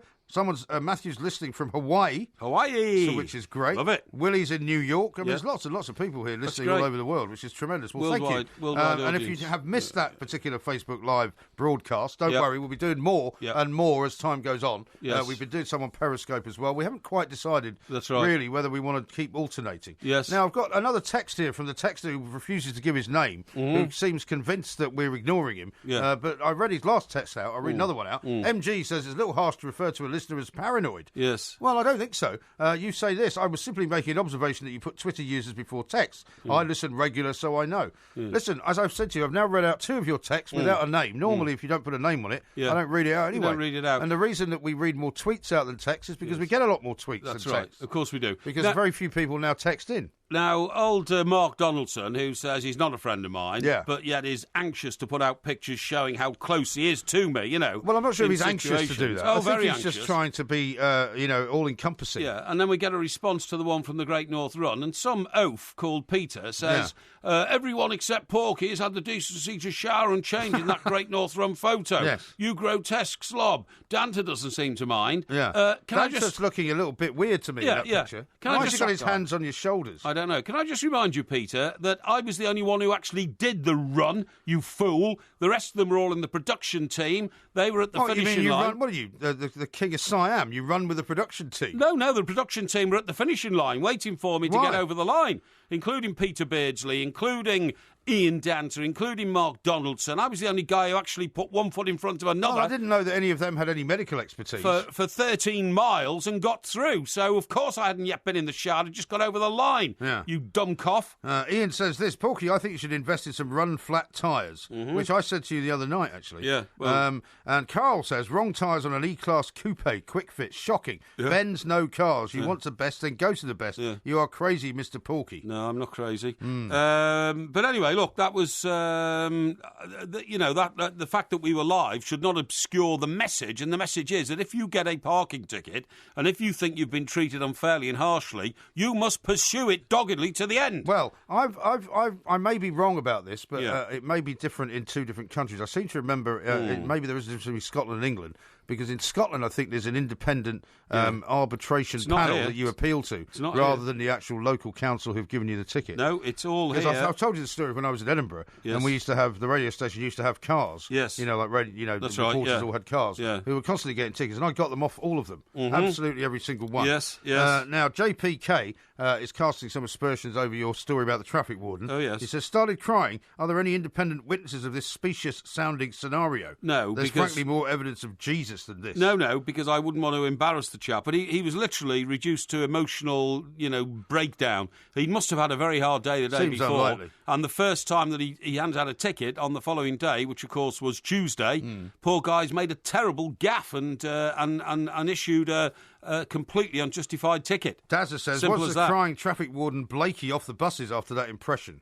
Yeah, well, it was a bit like that, I'm afraid, I have to say. And Paul says, looking at that picture of you with Mark Donaldson in the vest, was this picture taken before Porky pops off to go clubbing at heaven? Yeah, well, it looks a bit like that, doesn't it? But actually, all that is happening is that many of you who are commenting on that picture of me in my running vest are just expressing your total ignorance of exercise in your own lives. You clearly don't know anything about traversing 13 miles of solid, hard rock concrete road, okay? Solid, hard rock concrete road, Isn't it made of tarmac? Tarmac, that's it, on top of the concrete. Is it? And believe me, it's a feat that very few people achieve, particularly those who only have 1/3 of a working heart, okay? That's right. Just to let you know. Scottish Bull has been watching our video on the new Two Mics website. Oh, lovely. Which we Which put one? out. The video of us playing pool together. Well, you see, you didn't tell me what the Sports rules Bar and were. Grill. My break-off wasn't that good because I did it gently. It was awful. I thought I would just, let a ball trickle into one of the pockets. Yeah, but you have to hit it hard when you break. Yeah, but and this is what Scottish Bull's saying. Hey, MG, love the pool video. One question, though. Ask Porky what was his break all about. Absolutely shocking. Yeah, well, I was trying to play it cool. I was going to I wanted one... You see, the problem is, if you have a break and you put a ball of each type down, like a stripe and what's the other called? Or a solid, or a solid. Well, then you can choose. No, you can't. Yes, you should then be judged to have fouled. No, because you put a ball. No, that's the rules. That's where I disagree with the rule. Well, I don't know where you've ever played pool in your life, because the rules of pool state that if you are playing before any balls have gone down, and you put two balls down at the same time of different hues, right? Then you can choose which one you go for. But that's what I was worried about doing, because in my view, you should be disqualified for that, or you should be penalised, and your opponent should get 2 free shots. I see. But you wouldn't play to that It's not rule. my fault that you don't know the rules. No, it's not. Now, how about this from Jay, which is apropos of nothing? Yes. I would love to work near Porky's house. I bet they milk him dry. Who? Hashtag plug. Well, all the people that work near you and come to you for advice and or money and or whatever. I mean, basically what he's saying is that they know that you're wealthy, so they just stick you for a bill every time they do anything. I've got the upholsterer coming this week. So what's your problem? What's he going to upholster you? No, I've told you about my straight-back chair. Oh, yeah, is that still busted? Spring went, yeah. Is that still broken? Yes. Well, you need it more than an upholsterer, though. You need an engineer. No, you idiot. It's a strap that goes below the chair. Okay. That has just come out. So is he coming to see what it's going to cost, or is he first No, he's coming to do the job. I told him I don't care what it costs, just come. Now, what I've done is, because I'm smarter than the average bear, I've got somebody... I bet you he charges you way over the odds. No, he won't. No. I've got somebody to carry my chair onto my landing, the communal area outside my door. I thought it was a corridor outside your door. Yeah, well, there's a widening. There's a widening at the end of the corridor. Ah, okay. Was that by the stairs? Well, beyond the stairs, because there's a door opposite me. Over the other isn't that side in the of the way, hallway. No, it's not. It's not in the way at all. There's a big area, right? And this is smarter than the average bear stuff, because I said to the guy, look, you won't even have to knock on my door. I said, I will have the chair put into the hallway. Oh, so you don't want him in the house? No, I don't want him in the house. Does he know that you're doing that in order to keep him out? No, I've said, would that help you? There's more space in the hallway than in the lounge. He said, yes, it'd be very helpful. I said, and what's more? Well, how small is your lounge if the landing is bigger? The lounge is very large, but there's a lot of furniture around it, like coffee tables and... all your collections of programmes. Boxes of junk. Stand-up lamps, my reading lamps. Bird all that bath. Kind of stuff. No, there's no bird bath Cuddly out. toy. No, you idiot. The bird bath's out in the roof garden. And I said, I will put a ground sheet down. And he said, yeah, that's a good idea, that. He said, because, to be honest, it makes quite a lot of mess. If I was one of your neighbours, I would tell you to get lost and put your stuff back in your house. Well, they can push off, because it's as much my communal area as theirs. They can get lost, yeah, but the communal area is about sharing. It doesn't mean you could go and claim it. Yeah, well, I'm sorry. That's a shocking thing to do. No, for an hour or so, there's nothing wrong with it at all. Now, here's another text from somebody who doesn't give a name. Oh, yes. But I'm going to read it out anyway. Morning, guys. I got a parking ticket after leaving my car for 5 minutes at the hospital after rushing my partner into the labour ward as she was giving birth. I got her to the bed, then went back to the car, and there was a ticket waiting for me. Well, there you go. Well, hospital parking is a whole other story it certainly we haven't got time to discuss at this point in time. Yeah. However, coming up next, we're going to be discussing the weather in California and a few other things as well. Maybe a bit of Donald Trump with LaDonna Harvey. On digital radio and 1089 and 1053 AM. Talk Sport.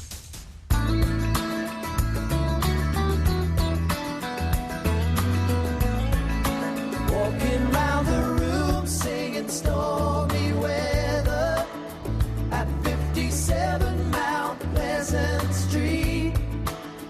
Well, it's the same. Now, Porky, I don't know whether you're going to describe LaDonna Harvey as one of your friends as well, but we haven't spoken to LaDonna for a very long time. I would say LaDonna is a great colleague. Yes. Well, you're not saying she's a friend of yours? Well, I don't like to claim friendships where they're not there. Great colleague, and I'm sure we would become friends if we worked in the same vicinity. I'm sure that's not true. However, I would like to say that I'm very proud to say I'm a friend of LaDonna Harvey's. Mm-hmm. I've appeared on her show very many times, and she's appeared on our show very many times, and I'm sorry we haven't spoken for such a long time. LaDonna, welcome back to the show. Well, it is so good to be back. I thought the love had faded, but apparently it was just on pause. Yeah, well, it was indeed. We were basically worried that the entire nation of the United States had gone collectively mad, you see, after the election back in November. And we weren't sure it was safe to get anybody on in case they had some kind of mad episode. Well, Well, we do have the occasional fit over here, so I can see why you would be concerned. Yes, exactly. Now, apparently, I'm told by my weather expert on my right, Mr. Parry, there is a massive, weird, extraordinary storm coming California's way, which is on top of all the other terrible weather you've had. Right. It's just one after another after another. And when David Levine, your fabulous producer, got in touch with me, he says, "Do you want to talk about the rivers in the sky?" And I went, "The what?" "Oh, yeah, sure." Yeah. "What is that?" Yeah. And then I went and looked it up, and I realized, oh, my God, they're talking about the Pineapple Express. Yes. That's it, absolutely. I mean, shortly, California, which is a wasteland for most of the time because places like Death Valley hasn't had any rain for about 30 years. Apparently, it's going to be a biblical flood very soon, and you all better go around and start building arks so that you survive the flood. Well, the good news is the crazy people here probably already have them built, so we just have to find them out there in the middle of Death Valley. Right. Yeah. There'll be a load left over from that bloke who said, follow me up the mountain. That's because, right. The second coming is going to be around soon, and, presumably there were a few arcs from then. Well, and remember, we had the guy that was in the mansion here in San Diego who decided that he was going to follow the spaceship that was behind the Hale-Bopp comet. Oh, that's right, yes. Him, that would be handy, too. Yeah. That's absolutely right. But anyway, just to fill you in on the details, LaDonna, it says, giant plumes of water, which are known as the atmospheric rivers, are surging across California, wreaking havoc. Typically, they're hundreds of miles wide and carry more water than the Amazon. I'm quite trying to envisage what this looks like. Yeah, hang on. Are you sure this is a real story? Hang on. It's fake news, isn't it? They carry more water than the Amazon and the Mississippi combined. They extend back to the tropics. They funnel vapour thousands of miles through the air, and they dump it in record quantities in snow and rain form on the state of California, which was recently suffering from drought. But so far, with your extensive knowledge of the sky, you haven't seen it. No, we've definitely seen it. We've got roads blocked by mudslides and rock slides. Oh, right. But it's no different than when we get the normal Pineapple Express stuff. I think they're engaging in just perhaps a wee touch of hyperbole when their rivers in the sky sounds so much more devastating and potentially, it seems biblical. It seems to me, LaDonna, that if you're not being flooded biblically by more water than there is in the Amazon and the Mississippi, then all you've got to do is wait for the summer season for half of California to burn down. Exactly. And that is exactly what we do. We flood, we slide, we burn, and then we rebuild and go, it won't happen again. Yeah. But it is a fact of life, isn't it, that every summer, the great story that emerges on the West Coast are, 800 firemen fighting bushfires and 1,600 people fleeing their $3 million homes in, somewhere north of Los Angeles. Yeah, I mean, Santa Ynez. It happens every year. Haven't you worked out yet how to stop this happening? Well, no, not really, because unfortunately Mother Nature always wins, always. Yeah, it's true. So you just have to be prepared for it. Yeah, but I guess the good news is you haven't had really any kind of massive earthquake activity for a while, have you? No, but that's coming. Yeah. Is it? Oh, okay, yeah. That's something to look forward to then. Sure. Yeah. Yeah, do you know, I was once offered a job in LA, that's before I came back to London in the early 90s, and I turned it down on the basis that... everybody there is mad. And everybody there is mad, and also at the time, it was around about 91, 92, there was a great belief that the big one was going to come sometime in the next 4 or 5 years. Okay. But it still hasn't, has it? Well, no, it hasn't. But I'm sure after the rivers in the sky, there's going to be the great earthquake that's going to cause the mass extinction of all of Hollywood. Yeah. And we'll all be devastated, and it'll be horrible, and we'll cry for about 5 minutes. And then you know what we'll do? Yeah. We'll rebuild. Yeah, but I mean, the great thing is that if you're a Hollywood star at the moment, you don't really have to worry about an earthquake damaging your house, because you'll be out there boycotting somebody's party or boycotting the president. You might even be involved in a rally, so you'll be in the open air where you're less likely to get injured. Exactly. Nothing can fall on you if there's actually nothing above you. That's absolutely right. Now, LaDonna, has the reputation of half of Tinseltown now been smashed to smithereens and will never be recovered because of the inability of the world's glitziest La La Land people, the inability to organise an awards ceremony? I don't know that they'll ever recover from the humiliation of having a winner and then having a different winner. But they're a very tender sort up there in Hollywood, unless they're opening their mouths, in which case they're not so tender. But I think the devastation may go on and on.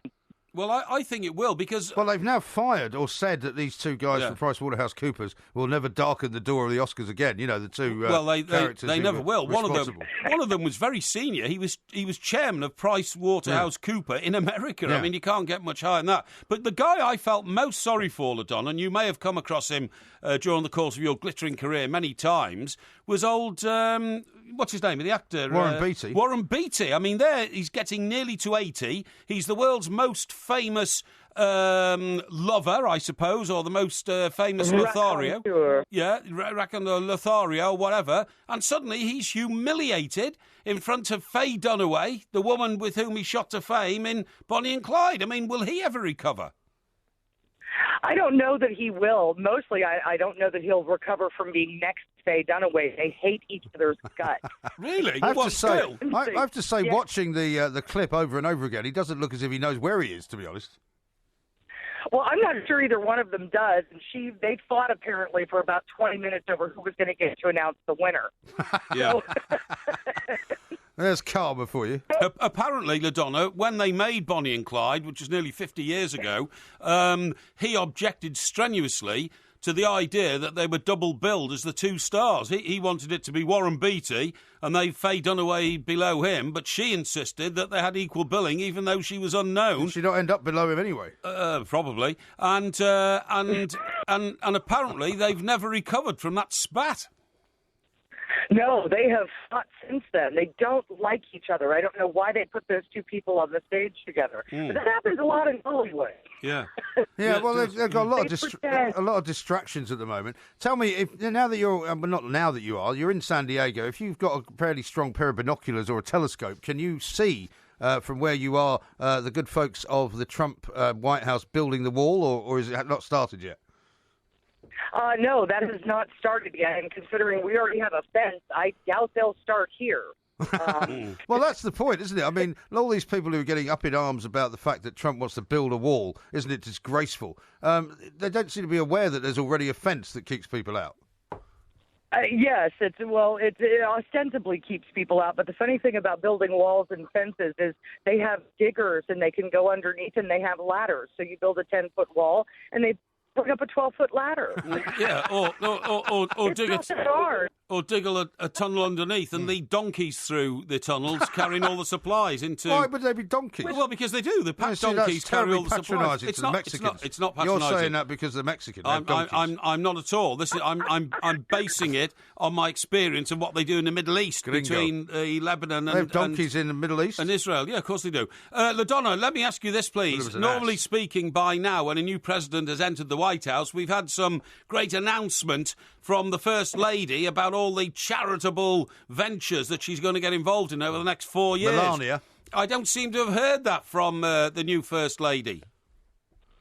She made an announcement, I think, right after the election that she was going to take on cyberbullying, and there's just a wee touch of irony in there. Yes. But after that, no. I think that mostly what you have is a woman who says, you know what, I live in a really great house in New York, and I really don't want to go to Washington, D.C. and be around all these horrible people, so I'm just going to hang out over here in New York, and we'll see y'all later. I think in fact, in many ways, she has made the greatest feminist statement of any First Lady ever. She's just like, I'm not going to stand around shaking hands with other people's wives, in various dictators from around the world. Yeah. I'm going to hang around with my son and continue to do what I do in New York. I don't blame her. I would, too. I wouldn't want to be in Washington, D.C. That place is a cesspool. It is. It's nowhere near as exciting as Manhattan. I'm actually going to be over in Manhattan in a few days' time, I have to tell you. I don't suppose there's any chance of you joining me on the East Coast, is there? That could be tough, but what days are we talking about? Because I happen to have Friday off. I could fly over. I'm not going to be there till Saturday, and then I have to see my mother, who's 93, but that won't take long. So I'll be out of there probably by Sunday. Well, why don't you take off on Saturday and just fly over to San Diego? You know, it's the end of the world over here, and we have rivers in the sky. Well, I'm not sure the planes are going to fly through the rivers of the cloud of rivers, or the rivers of cloud. That's right.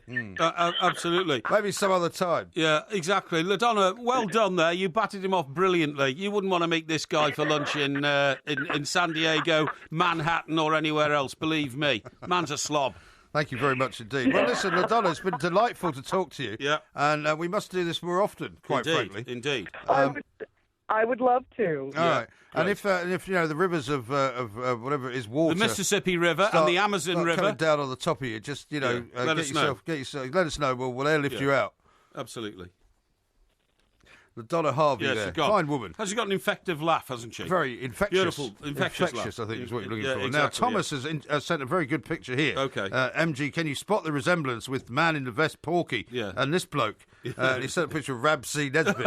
Yeah, well, it's a bit similar, I have to say. It is very similar indeed. We've got lots more coming up. Can I just stress? Yes. I had just finished, the 13-mile Great Northern Run half marathon, and everybody else who was trying to seek glory with me as a competitor hadn't run 13 miles, including my good friend Peter Beardsley. Well, how come you're not wearing the bib that would have your number on it and the Great North Run? Because I'd just come across the line and they take it off you as soon as you come across the line. Well, surely you get to keep it. No, you don't get to keep it. Yes, you do. You do not get to keep it. I don't believe you. I'm telling you, you do not get to keep it. I know people that have run in races, and one of the things that they have as a souvenir of running in the race is the bib that they wore. No, honestly, I promise you. You had to hand it in as you came across the line. I know, I did it. You haven't done it. I have. Well, I know people who have run lots of races. Well, you might know lots of people who have have all got the bib. Have been in space, mate, but they didn't keep their space rocket when they get back. They've all got the bib. I can tell you that the people very close to me, including my daughter, and the mother of my children, and in fact, I've now been just told by my producer, they've all been in races which they've all kept the bib that they ran in. Okay, so you, of course, have run in the only race where they take it off you. Well, you haven't done it, and I have. That's as simple as that. Yeah, okay? but I don't believe it. Let's move on. Let's move on because we'll never be able to resolve it. But if anybody's running the Great North Run and has the bib, by all means, tweet it at the Two Mics. This is TalkSport. Big fat guy. The Two Mics, simulcast across the UK on Talk Sport and Talk Radio. This ain't a song for the broken hearted. A silent prayer for faith departed.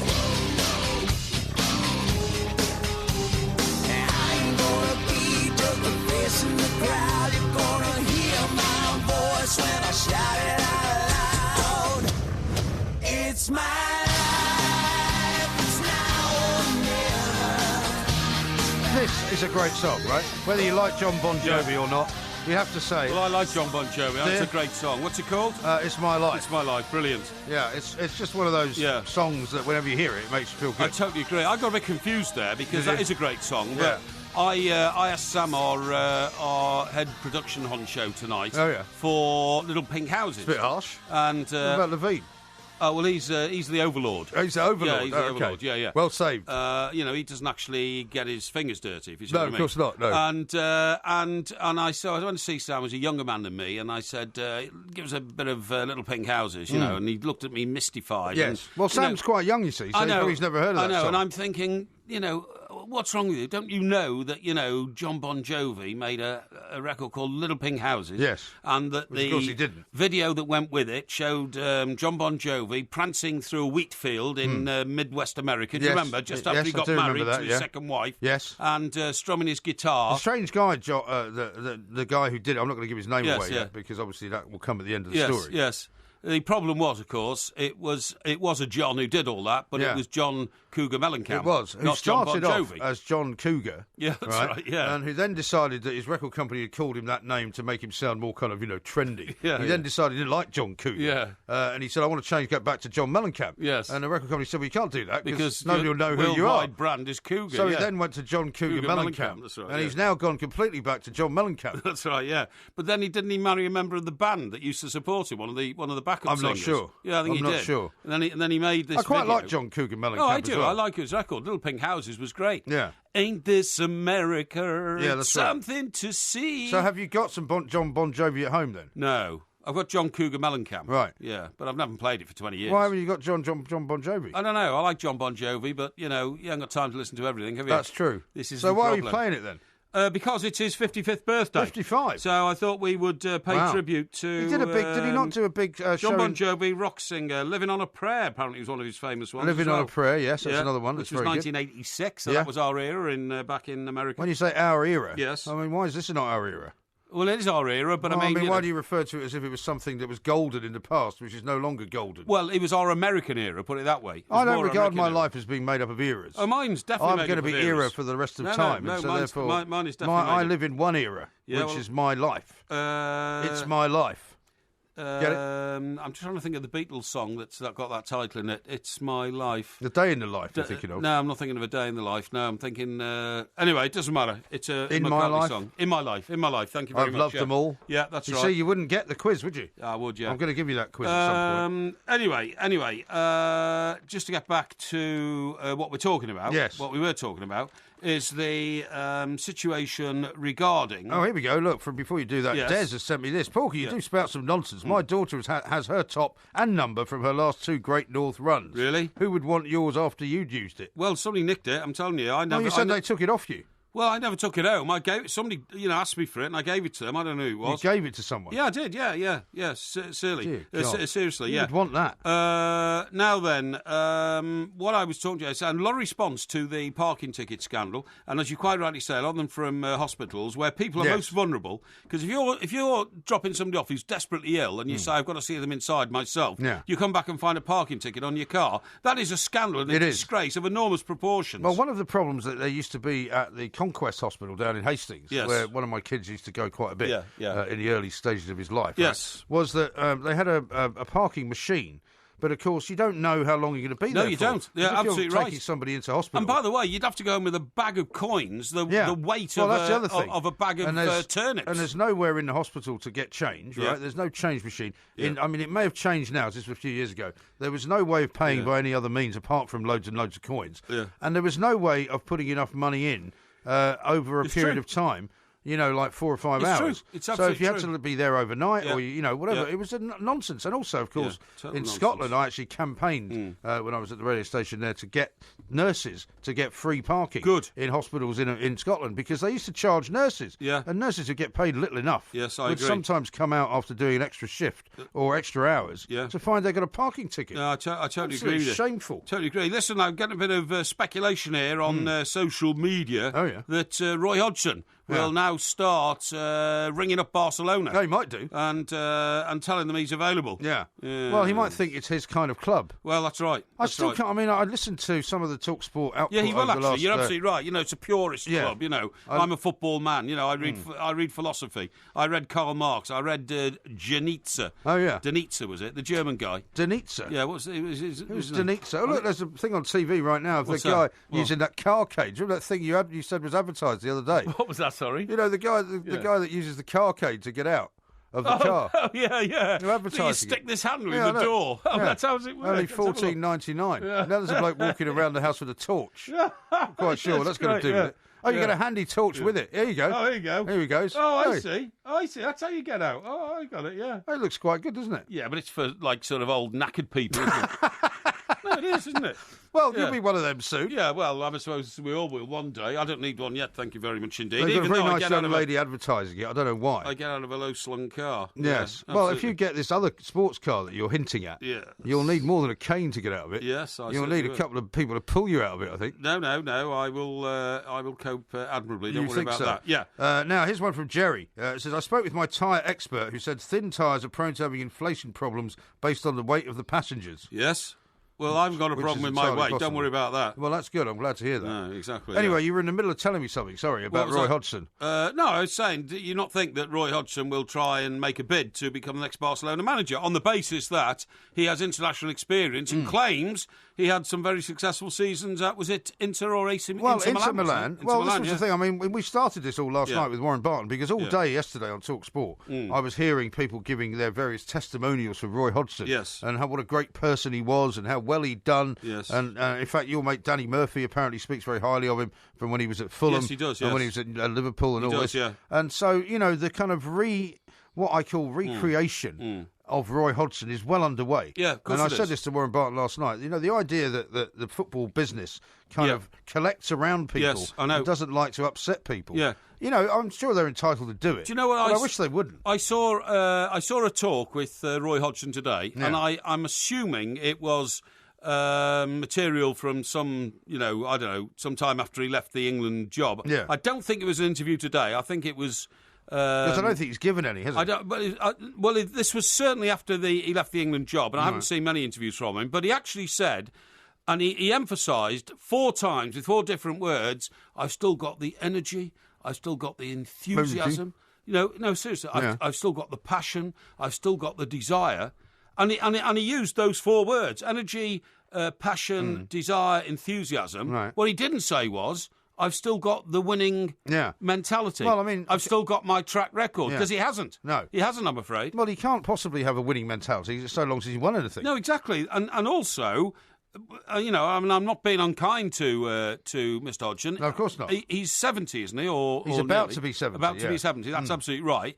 And frankly, most clubs in this day and age, and Barcelona, I think in particular, want a man a lot younger than that to be running things. Well, they do. I mean, I think in any business, really, and unless you're sort of, a master of some industry or other, or your own company, you get to that age, and certainly in the world of sport, I really don't think, that sort of age person, like same with Sepp Blatter, when you get to that kind of age, get out of the game. And he's got millions of pounds from, contracts that were paid up, like the Liverpool one. He wasn't there very long, but they paid up his contract. So he's in clover for a man of his age. Right, a few tweets I've got read out. For instance, King Kong, that's the handle of this chap who's communicating with us on Twitter, says, I must say that Porky is being treated horrendously tonight by MG. Horrendously? Yeah, on the 2 Mike show. What's going on?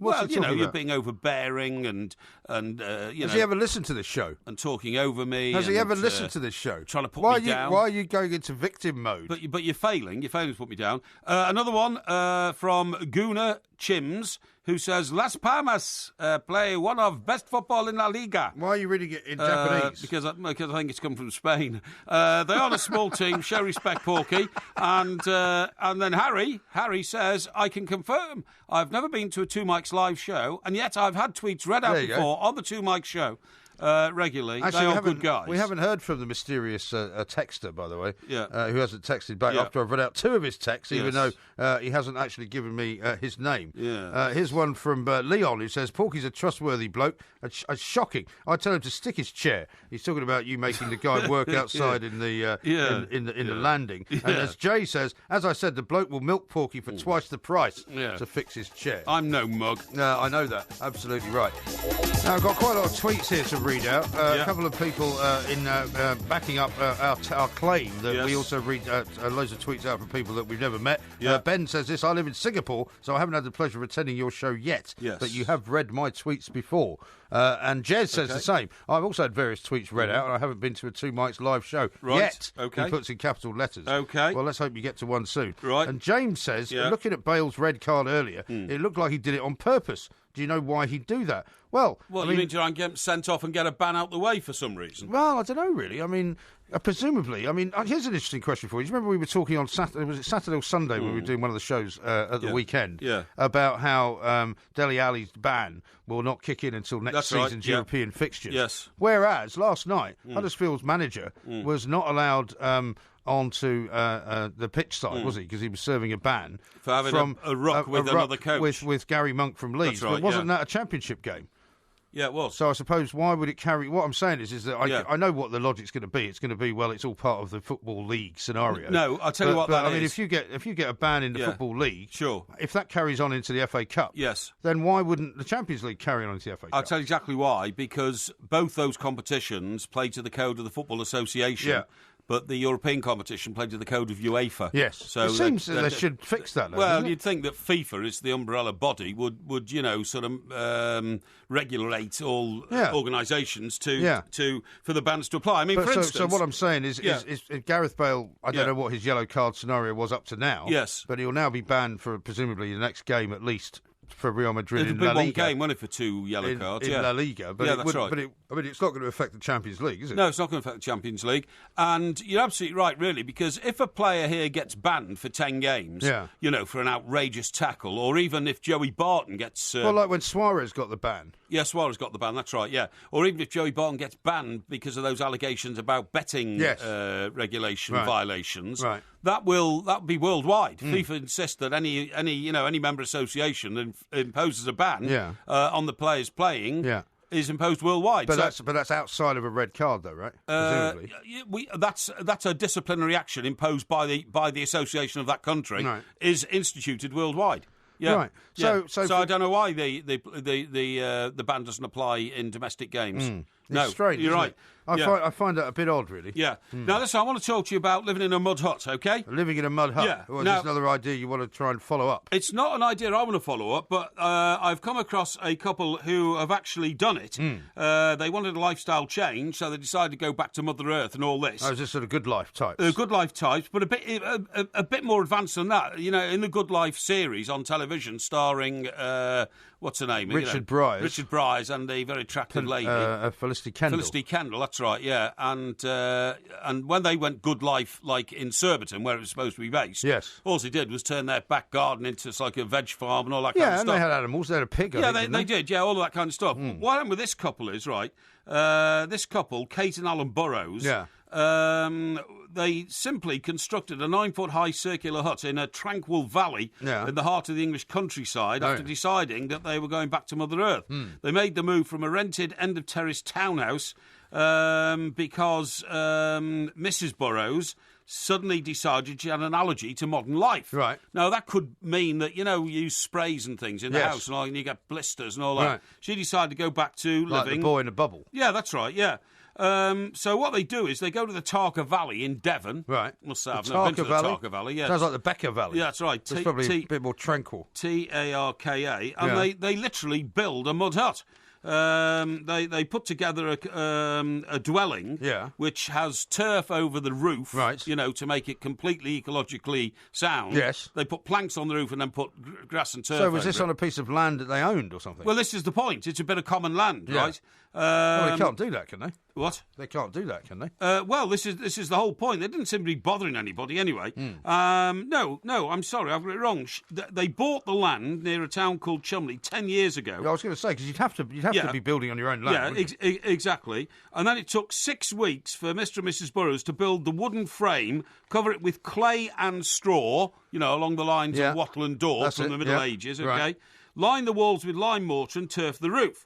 They had no construction experience, so following instructions they found in a book on building wooden homes, they put their home together. Right. They kitted the hut out with furniture salvaged from skips, charity shops, and a caravan they used to own, which they parked, adjacent to the hut. Sounds like a bit of a mess, doesn't it? Well, it's a horrible mess. The living area has 2 sofas and a wood burner made from an old oil barrel. Yeah. A small bedroom features a 4-poster bed built by Mr. Burrows himself. Right. Oil lamps provide the light, while solar panels on the roof power the small kitchen. Yes. And outside they have, facilities for, ablutions and all that kind of stuff. So would they have some kind of a chemical toilet scenario without wishing to put some kind of point on it? Something like that. They've got all that sorted. That's not so good either. That's not so good. But a makeshift boiler heats water for the bath. They do not have computers because there's no electricity. Mrs. Burrows has to take their mobile phones to work to recharge them each day and then bring them home again. So she's using the electricity for no work. Electricity, yeah. Yeah. Anyway, the point is... Hang on a second. If she's allergic to the modern world, yes, why has she got a mobile phone? I've no idea. See, I can spot holes in these stories. Yeah, anyway, when it says allergic to the modern world, she says she had a condition known as multiple chemical sensitivity, crippling fatigue caused by acute sensitivity to the chemicals in everything from paint to freshly washed clothes. Yeah. So she says that they had no option but to move out of their house in Taunton in Somerset and move to this place where they've built this hut on their own land. Yeah. However, they've now been told... something's happened, right? Yeah. They've now been told the hut breaches all planning laws and harms the picturesque surroundings of the Tarka Valley in Devon. Right. North Devon Council has given Mr. and Mrs. Burrows until December to move out after their appeal against an enforcement order failed. Now, you see, I think this is very unfair because I'm going to show you a picture of it now. I mean, it all looks a terrible mess. Yeah. It all looks terrible. It looks like a terrible manky old sort of establishment. I can't believe you're in support of this. Well, I am, and I tell you why. You wouldn't be if they were in your street, though, would you? Oh, definitely not. But they're not in my street. They're in a country valley. Well, that's what I mean. So if somebody moved in next door to me and started constructing a hut in the back garden, I would knock it down myself. Your communal grass area behind the building. Oh, right? no, I'd get a bulldozer. I'd hire somebody with a JCB and come and flatten it. It wouldn't be a problem. Exactly. But I would tell the driver not to say who had hired him to flatten the building, obviously. You know, I'd do it through a middleman. An intermediary. Yeah, that's right. Yeah, so, maybe the guy that's fixing up your chair. Yeah, that's right. Maybe get him. Or the traffic warden. Maybe you want to sort of somehow make things up to you. But anyway, the point is, this is in the middle of a valley. They're not bothering anybody. They decided to go back to, to Mother Nature. Oh, yeah. And I can't understand why the council are, trying to wreck their lives. Well, imagine if there was 20 other people who decided to do the same thing. Well, what harm would it cause? Well, it would turn the place into like a mini Glastonbury, which is all very well for the weekend, but not for the rest of time. But you see, it's like when I see a punk coming towards me on the street. A punk? Now, if a punk's coming towards me... Make my day. Yeah, in a pair of Dr. Martens...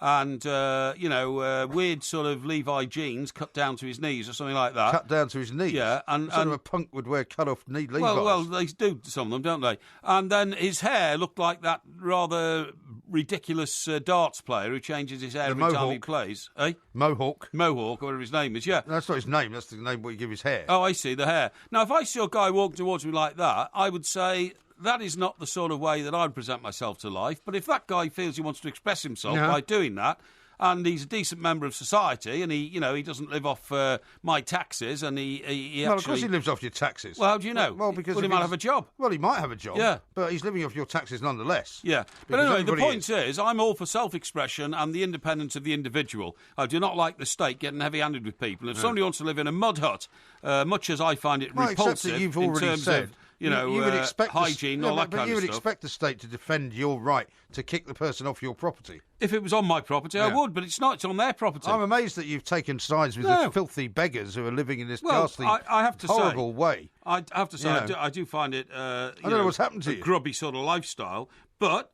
if somebody spends 6 weeks building themselves a dwelling on their own land...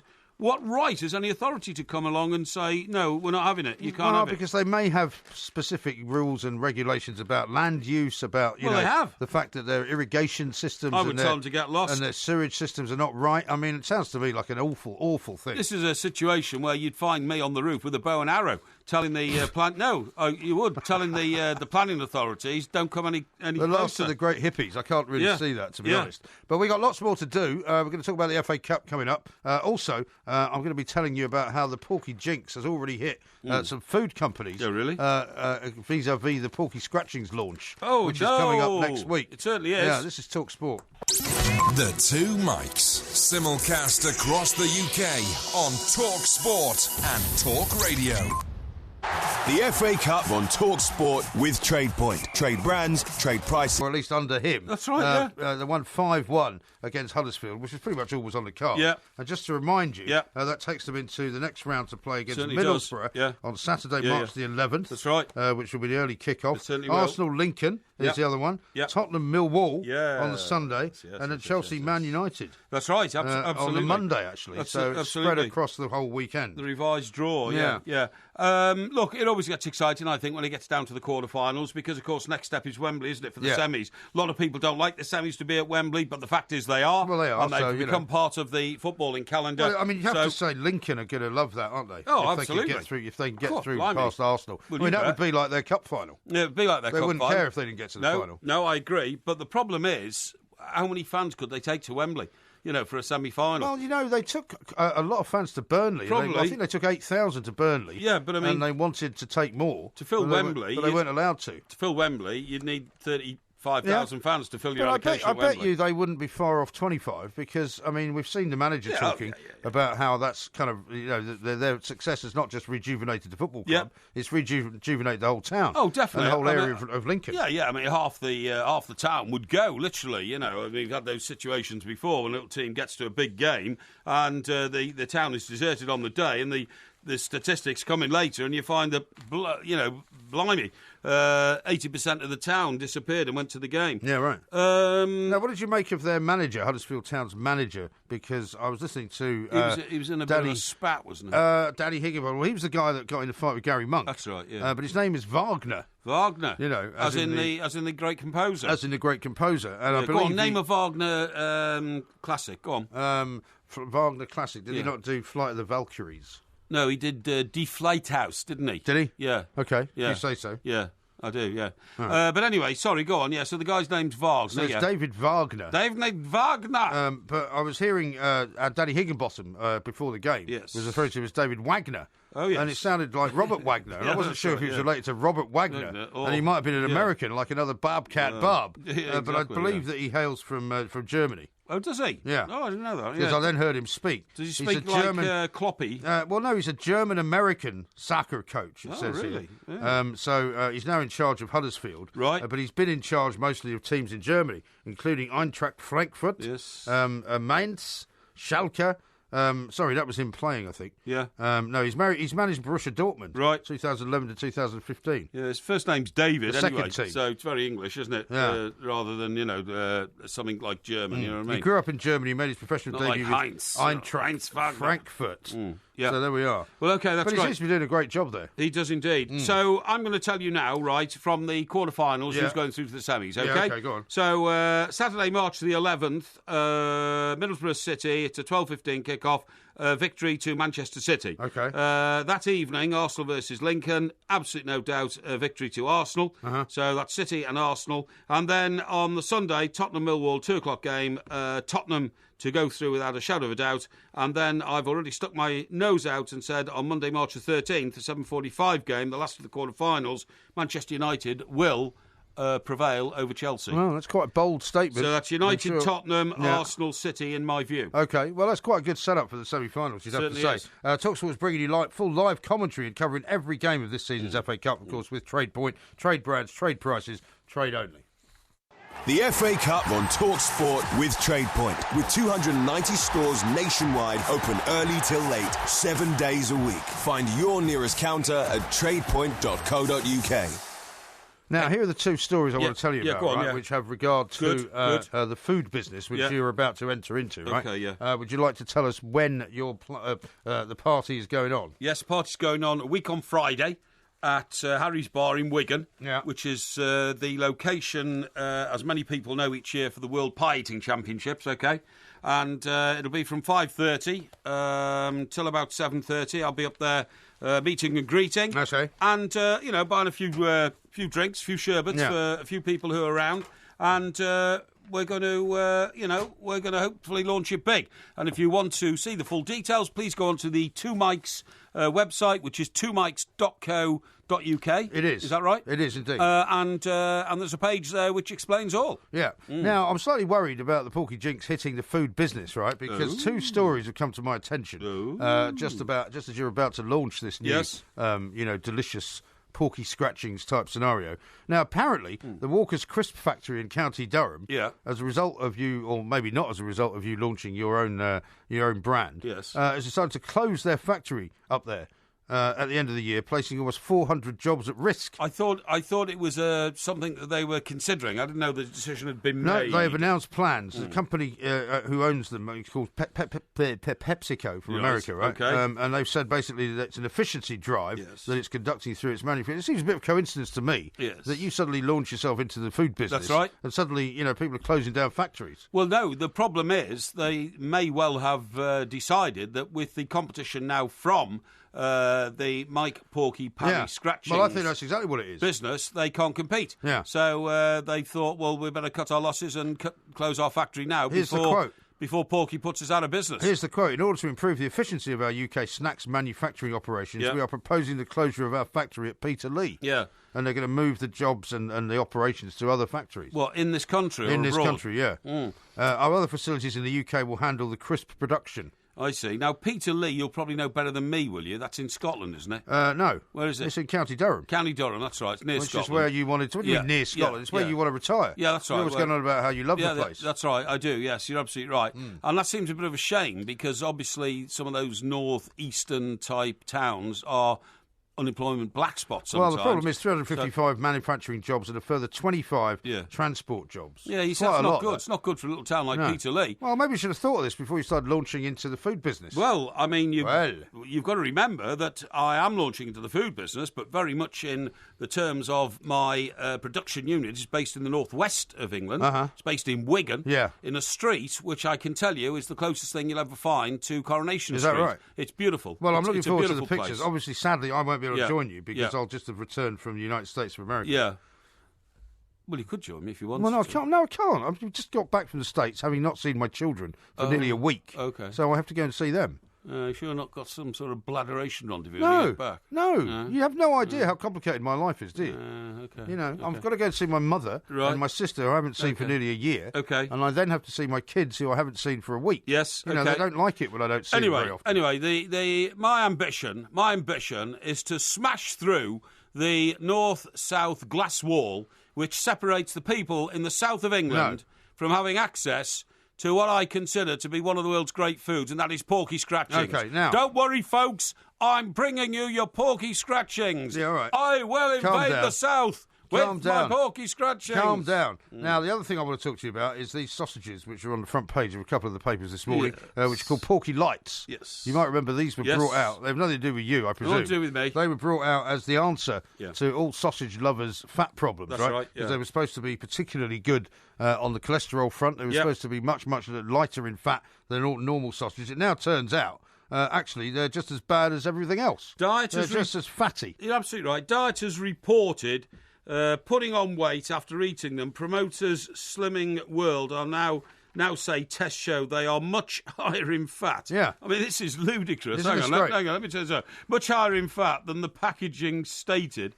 A claim denied by manufacturers who are taking legal action against the report. Yes. So we must make it clear this is an allegation made by a report which is being challenged. Yes, it's in one of the journals of food, I believe. That's right. Dieters rushed to buy packs of Porky Lights in January after Slimming World ranked one sausage as half a sin, S-Y-N, in its point system, compared with 5 sins for normal bangers. Some drove up to 50 miles, right? Some consumers drove 50 miles for supplies after shops sold out due to people stockpiling them. Yeah. But Slimming World has sparked uproar after upping them to 4.5 sins before removing them completely from their database. And one dieter fumed, I have a freezer drawer full of Porky Lights that I cannot not eat. Now, what's interesting about this story as well is that there may be a bit of industrial skullduggery going on, right? Because there's one allegation which says that it wasn't Slimming World that actually asked for the report to be conducted, but it was one of Porky Light's rivals who put it into a lab to have it tested.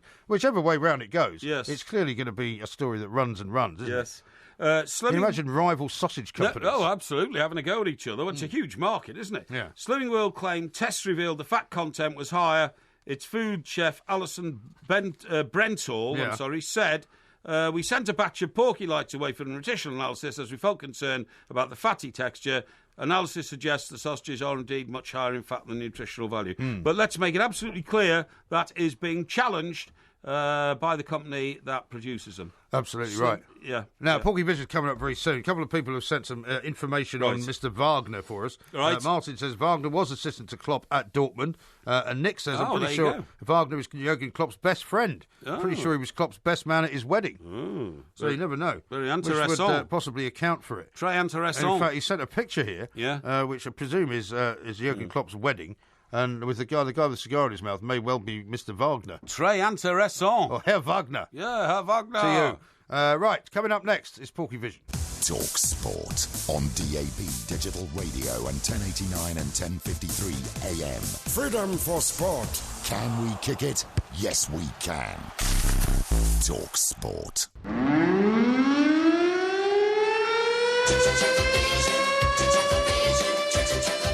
As your TV reviewer, I can reveal there are no plans for a new series. Yeah, no, but wasn't there a previous series? Oh, hang on, wait a minute. It says here there might be a new series. What's the problem? That music can only signify one thing. It is that time of the week for the best TV review this side of this week, Trump Tower, which has obviously been in the news. There's been a lot of new shows out there. A couple have come to an end. I don't know what it is you're going to talk about, so what are you going to start with? Well, listen, old Broadchurch, right? Yes. Now, I'm sorry if you haven't seen it. That's not my fault. This is the most spectacular, in my view, the most spectacular show on television. It's brilliant. Is it as good as the previous series then? I think it's as good as the first. Okay. The second took a bit of a wobble, but this is brilliantly put together. And I would say that Ms. Coleman, what's her first name? Hey, what do you mean in real life? Yeah. You're a TV reviewer. She's the female TV detective. Yes. Opposite the former Doctor Who guy, Tennant. That's right, David Tennant. Yeah, David Tennant is the cop. Yeah. He's the inspector, and Olivia Coleman. Olivia Coleman is his sergeant deputy. Yes, very good. Very good. And they've got a strange relationship, haven't they? Strange relationship based on mutual respect, in my view. You know what I mean? Okay. She gets a lot wrong, though, doesn't she? What? Doesn't she get a lot wrong? Who? Olivia. No. Coleman. No, but she's an unorthodox cop, you see. So what happens is... a bit like Southern Vera to me. No, she's much better than... Nah, bonny lad. Nah, bonny lad. Do you not think she's like Vera's character, though? Have you been nicking the beer again? No, it's nothing like Vera. Now, what I'm going to say is, what happens is, the woman who used to be Hayley in Coronation Street... who used to be Harold. Hey? Harold. Yeah, Hayley. Well, and Hayley. Well, Hayley in Coronation Street was played by... Was he a man? No. The actress's name is Julie... Walters? No.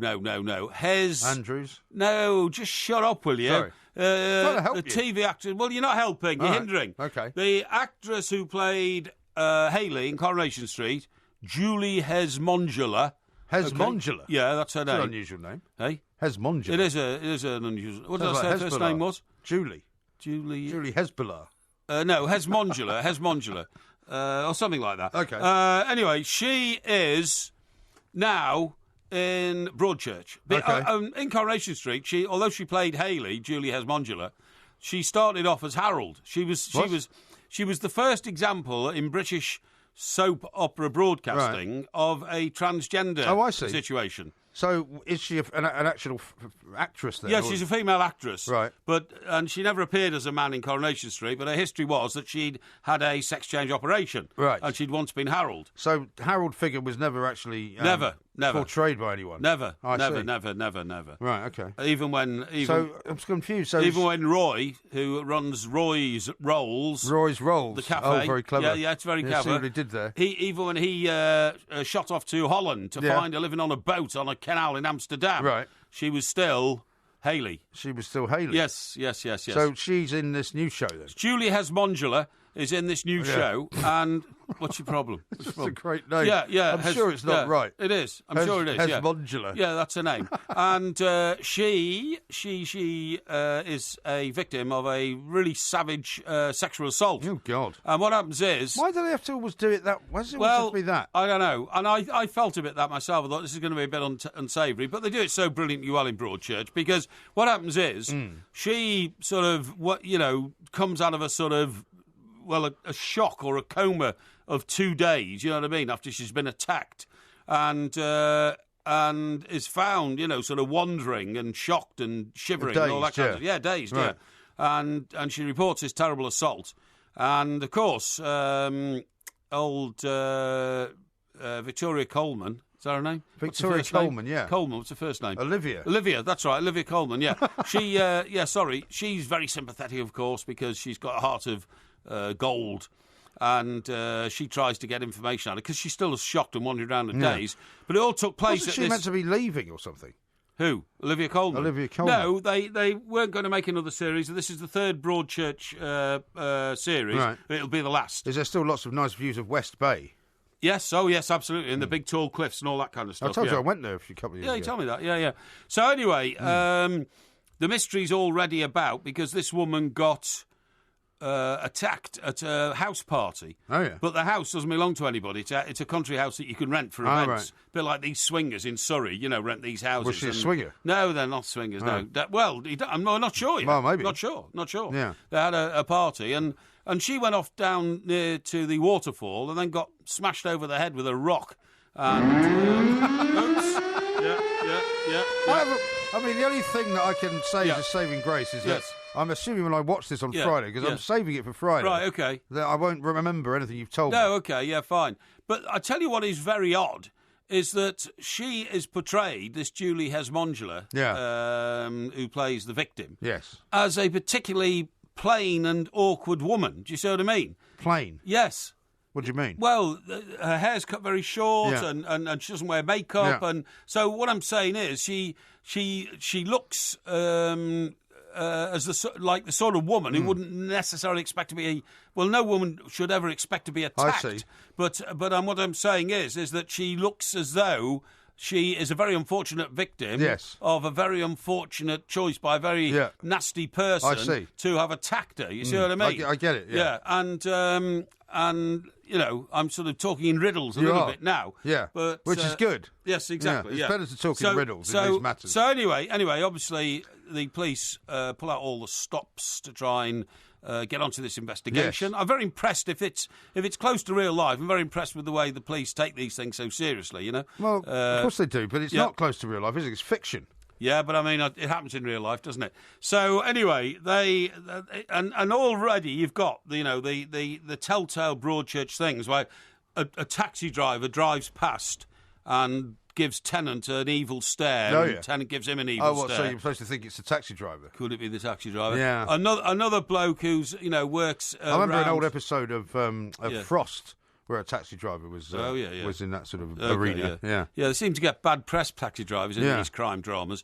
And another guy, he's working and he has a van, and you see him opening his glove compartment to reveal, things that could be associated with the attack. You know what I mean? Okay. And then he closes the glove. Right. The glove. Well said for not revealing that. Yeah, good. Yeah. Well, it's actually a packet of condoms. Well, don't say. No, okay. No, I don't want to say. It's a family show. Family show. Anyway, so anyway, where we get to at the end is nowhere really. Yeah, well, hopefully not. Just sort of set the scene. How many parts is it? About 5 or 6? 4. Four? It's 4 parts. Okay. So it's always on a Monday, isn't it? It's always on a Monday. Because of course I'll miss the next one. You'll miss the next one. So I'd like to watch get it recorded though, won't you? I'll record that. Well, I'm going to. It's on iPlayer, so I don't have to record it. Right, yeah. So anyway, what else is going on? Well, what else is going on is it was the end of Taboo. Taboo. Now, I thought the whole end episode was brilliant because what happened is the East India Company, who had to keep this man alive. Yeah. He went through some terrible torture, by the way. Did you see that? But I couldn't work out what the guy was doing. What do you mean? Well, do you know when he was kind of reaching underneath? Well, I don't know what happened noise there. going on. I mean, if he was doing what I thought he was doing, did he take his testicles off? Well, that's what I wonder. Because he took this huge scoop, didn't he? And it made a terrible noise. Stuck it between his legs and made a terrible noise. Yeah. But it didn't seem to me that he had been castrated. Well, I mean, whatever he was doing, should have killed him, shouldn't it? Well, he wasn't castrated. No, they can't kill him. This is the whole point. But it was. I mean, whatever they did, it should have killed him. Yeah, I mean, the turning point here was that they can't kill him because he has already made a will, which his lodger's solicitor says that if he dies, the piece of land which is in dispute here, which the East India Company want, will revert to the Crown, and then all their plans are completely smashed to pieces, okay? Exactly. So the chilling line is, that horrible guy who is the sort of intermediary says you will be walking a line between life and death. Right. It's a tightrope, and it's a very unpleasant one. Well, that's what I'm thinking, that the terrible things that they were doing would have left him certainly unable to live a normal life, shall we say, life-changing injuries, well, as they say he didn't now. look like a eunuch when he eventually escaped on his boat, did he? So I don't think they took his... I don't know what that's what I mean. I don't know what they were doing. Testicles off. No, I'm not sure. It wasn't clear, was it? No. Something horrible, anyway. Something horrible. I think they crushed them, actually. No, I think they did. I think there was an indication, that, a few minutes later, that they'd actually put a lot of pressure on his testicular sack, if you see what I mean. You know what I mean? Yeah. No, I think so, Perhaps we should move on to the ending. Well, anyway, then they waterboarded him, of course. Yes, right. But he was brave enough. And people were asking questions about that, whether they knew how to do that in those days. Well, apparently they did. They put a Muslim sort of cloth over his face. What cloth? Muslin, is it? What's it made of? What they call it? Yeah. The Muslim. No, sorry, my apologies to anybody who's of the Muslim faith. It wasn't a Muslim cloth, a Muslim cloth, yeah. Absolutely right, yeah. It was a bit of, that cloth that they make sails out of and all that kind of stuff. Stuff you drain port through. Yeah, that's right, yeah. And then they poured buckets of water over his head while he was upside down. So that wasn't very pleasant. That's not nice.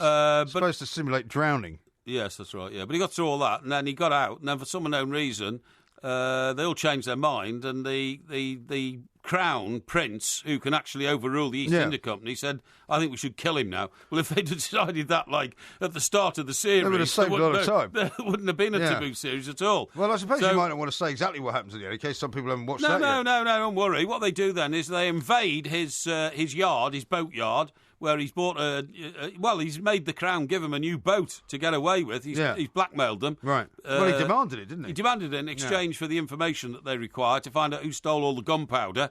And he's put the gunpowder on the boat. Now the boat has sailed. But not only after the army broke into his yard and they killed most of the soldiers, but some of the soldiers killed some of his men. Yes. And then he sails across the Atlantic, and then the last bit you see is he says, we're not British, we're Americans. And the Union Jack comes down and the Stars and Stripes goes up on his boat. Right. And I'm not sure what that's all about, But the other one...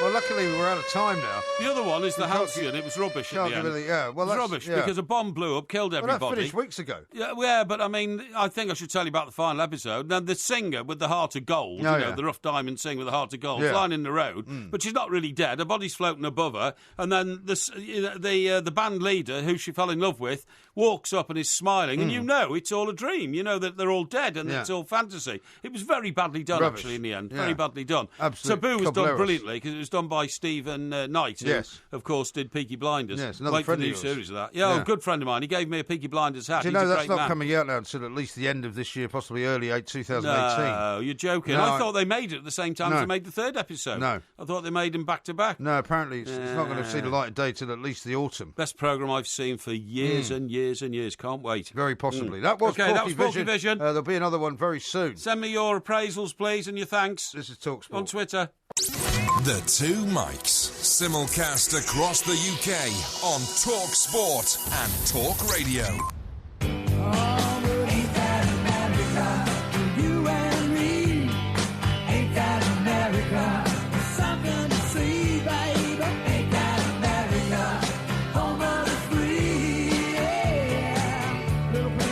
Here's Little Pink Houses for you. I know, it's great. Cougar Mellencamp. Cougar Mellencamp. Yeah. Or John Cougar, or John Mellencamp. Or John Mellencamp. Call him what you will. Let's call him John. Yeah. Darren says this. Good save, Porky. Julie from Corrie, still not a man. Killing me here. Brunton says, after listening to that utter dross, I think I'll give up watching TV altogether. What? And here's one from Craig, who says, I watched both shows and not a clue what Parry's talking about. Well, utter gibberish. Yeah, but I'm a TV reviewer. I have a deeper interpretation of what's going on, you know what I mean? A couple of people are suggesting that the pronunciation of Julie's name is not quite right. Yeah. Hesmond Hulsh is what Christopher says it should be. Is it? Okay, yeah. Well, it's close. And Jay says, I think Haley was a hermaphrodite, not a sex change. Which means the character was born with both male and female genitalia. Okay. We didn't get into that sort of detail. We don't need to. It's a family show, you know. Speaking of which, Jacob says, couldn't have been castrated because later during interview he's told what they will do to his testes if he doesn't cooperate. That's right, yeah. So they must have done something to them initially. I don't know. Yeah. Well, they obviously didn't crush them. But it was like a big scoop, wasn't it? Yeah, that's why it gives me the creeps even thinking about it. Because he made this horrible noise. Now, speaking of, you were talking about crown princes and all that kind of thing. Yes. Have you seen the story about the King of Saudi Arabia? King Salman, who's gone on a trip to Indonesia, right? And do you know they pulled up to his plane when he got there? A load of men in umbrellas. Yes, but normal people get like a flight of steps. Yeah. They had to pull up an escalator. Right. He wanted an escalator to get off the plane, yeah. Sounds a bit dangerous in the rain, doesn't it? They put a mobile escalator up against the plane. But do you know how much luggage he's taken for this tour of Indonesia? Tell me. 459 tons. Yeah, 459 tons. Somebody actually worked cases there, which was quite excessive. Somebody worked out that if it was done in the normal size case, he would need 20,000 cases. Well, and that he would be hit with an excess baggage if he was on EasyJet of about 630,000 quid. Yeah, but I mean, this sounds like about 4 jumbo jet loads of stuff. It's only one jumbo jet load, I think, which is his own jumbo jet, obviously. And it's got 435 tons on board. 459 tons of luggage. What of? And equipment, including 2 luxury cars. Oh, I see. He takes all that with him. He's got 1,500 aides travelling with him as well. Yeah. And you'll see basically... Who's this? The King of Saudi Arabia? The King of Saudi Arabia, King Salman. I thought the oil producing countries are in crisis because of the price of a barrel of oil is still going down. I think it's all relative. It is all relative. You're right. He's basically as rich as Croesus. Yeah. Apparently, naked statues have been covered up at the palace in the Indonesian country, so as not to offend him. And a special VIP toilet has been built for him at a mosque. Yeah. And 150 chefs have been hired to cook for his party. 150. Yeah. And he's taken how many people? 1,500. My God, that's amazing, isn't it? And the escalator, you quite rightly say, was put up to the plane. Yeah. But it had to be gold coloured. That's right, yeah. Everything's gold. He's like Trump, isn't he, this guy? Not everything in gold. Yeah, exactly. Gold's my favourite Well, the colour. only difference between him and Trump is that Mr. Trump, or President Trump, was elected in on democratic vote. Yes. Whereas is this the Saudi Arabian the King of Saudi, the House of Saud. Yeah, well, he takes it by right because that's the way they run their society. Who's to argue? Pete says this, the new series of Broadchurch is 8 episodes. Oh, 8, is it? Yeah. Okay, yeah, that's good. That's So good. we've Well, got 4 is the first half. Yeah. Put it that way. Porkyvision's load of balderdash, says David. Yeah. Paint dry, won't be watching Broadchurch based on your tosh review. Why not? I don't know. Well, I'm sorry if you can't interpret what I'm saying. I mean, I don't have to do it in black and white, do I? You're supposed to interpret what I'm saying because what I do is glorious Technicolor. I paint pictures with words. Yes. You need to get used to that. Now, I tell you what I was going to tell you.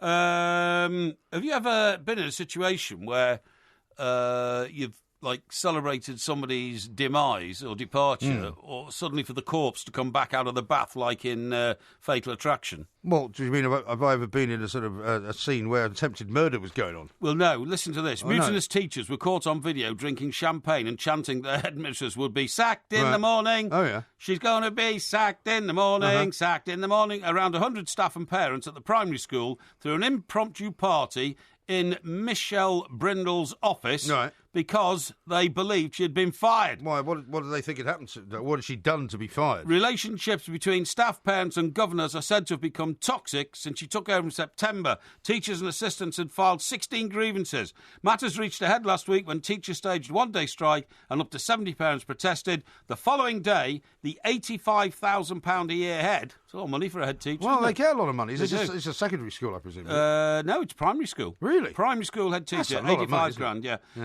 Reportedly cleared a desk and was seen leaving the school in tears after a visit from education chiefs. Oh, yeah. Amid rumours she had quit, staff and parents gathered at the school and spent several hours drinking in Mrs. Brindle's office on Friday evening. But their jubilation was short-lived when a video of the party was posted online. The football chant about being sacked in the morning. Trafford Council closed the school on Monday morning, citing safety concerns, and up to 7 teachers have been suspended for bringing the school into disrepute. It is not clear whether Mrs. Brindle has departed or will still be the head teacher. Isn't that interesting? Yeah. Because of how stupid did some of these teachers appear to be? Yeah. I mean, why on earth would you publish that on Facebook? You might as well give it to a newspaper. Yeah. Right? Yeah. That's how many people are going to see it. Well, I think somebody has sent out a rogue What, you mean a somebody pirate stitched video. them up? Yeah, I'm pretty sure. The jubilation was short-lived when a video of the party was posted online. So, somebody at the party. That's what I mean. Filmed it. Yeah, somebody has taken it. But it'll be some minor person, just happened to be in there for a drink and taking it. But they're not sure whether she's gone or not. Right. But I mean, have you ever had that situation? Do you know what? When I was at the Express and I first got there in London, the editor was. Wasn't it Larry Lamb? No, it was a very old guy with wonky teeth in the front, and he'd been there for years as deputy, and he's just. Do you know what I mean? I'm not sure. I can picture it, but I can't. I'm not sure who you Arthur. mean. It was Arthur Christensen. Arthur Christensen. Oh, right, okay. My dad knew him, actually. Yeah, that's right. Yeah.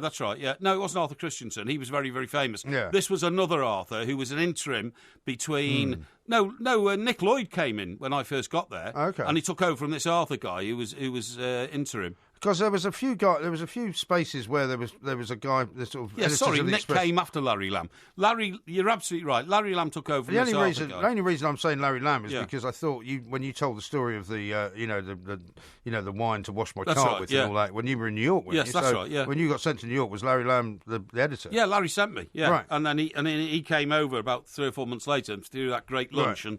accused me of choosing wine that wasn't fit to wash a Volkswagen. Yeah. I can't think of who the previous one was. I'll see if I can find it. Arthur... He was a really nice guy. It wasn't Arthur Christensen. Arthur Christensen was a really famous, legendary editor who worked directly to Beaverbrook. Yes. But it was Arthur somebody. Anyway... I'll find it. Point my story is, the reason why there's an interim is that Bob Edwards had just been sacked as editor. Right. But Bob had been sacked for the second time. And exactly the same thing happened as I've just described. The first time Bob was there, he was a disciplinarian and all that. And after 3 years, he got fired.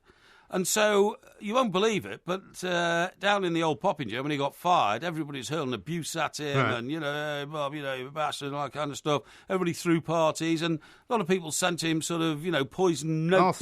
Arthur Firth, thank you very much indeed, sent him, Anyway, 6 months later, it was suddenly announced Bob Edwards had been reappointed as editor of the Daily Express. Oh, so after he'd been fired, he came back? He came back. Right. And guess what? What? 12 leading so-called execs of the Daily Express left within the next month. Yes, well, it's often like that, It wasn't a very good idea to start celebrating the demise of your enemies if you're not sure that the corpse is dead. Well, also in Fleet Street at that time, I mean, people just used to move around, didn't they? So, I mean, it was always I've always said that. It was always unwise to be too vociferous. I think Bob Edwards was the editor of the Mirror for a while as well. He was. Yeah. And also, what I was going to mention to you, and I wasn't sure of the exact timeline, but the guy I was thinking of was Christopher Ward, who was only editor for like a year and a half. No, he was hopeless. Yeah, but he came from that free London magazine, didn't he? Do you remember they used to hand out free magazines on the tube? Yeah. And he was editor of that. One of them was called Girl About Town or something. And they suddenly installed him between Arthur Firth and Sir Larry Lamb. That's right. Which is very weird. Because what happens is sometimes these people meet the proprietor's wife at some dinner or something like that, and she goes home and says, I met this remarkable young man, you must make him editor of the Express. Yeah, I've got this here. Bob Edwards, acting editor, November 61 to February 62. Yes. And then once again, 63 to 65. That's right. He came back. But quite often that would happen, wouldn't it? Yes, I mean, I remember when I became a young executive. And a young executive? I did. Oh, I was a young executive. Well, I was a young executive compared to a lot of the guys there because I was only in my early 30s, right? Yes. And most of them were in their late 40s, 50s. It's true. Which was one of the reasons that, I made a lot of enemies because, as you'll remember, they didn't like young upstarts coming along. Telling older people what to do was a terrible put down for them. And also not being to me as well, necessarily successful, not a sort of, I don't know, what's the word? Not sort of kowtowing to them whenever they said, do this, do that. You say, no, I'm not going to do that. That's right. I'm going to do this. Yeah. But, there were always cliques. And certain people would come into power, and that clique would do well for a while. And I was part of one of those for a while when Richard Addis became the editor. That's right. And then when he got fired, and Rosie Boycott came in, I was on the outs, and I got fired, and that was the end of me. That's right. And the same thing happened at the Mirror. That's right. When Piers Morgan went, there were certain people who wanted to see all of Piers's kind of, appointments get shoved out the door. That's right. I always do. It's just the way of things. But anyway, politics, I'm afraid. It was great fun at the time. We got very little time left. In fact, none. Let's talk sport. Don't forget to come back tomorrow for another sparkling, as fizzy as a bottle of champagne, podcast from the two mics. Look at the light!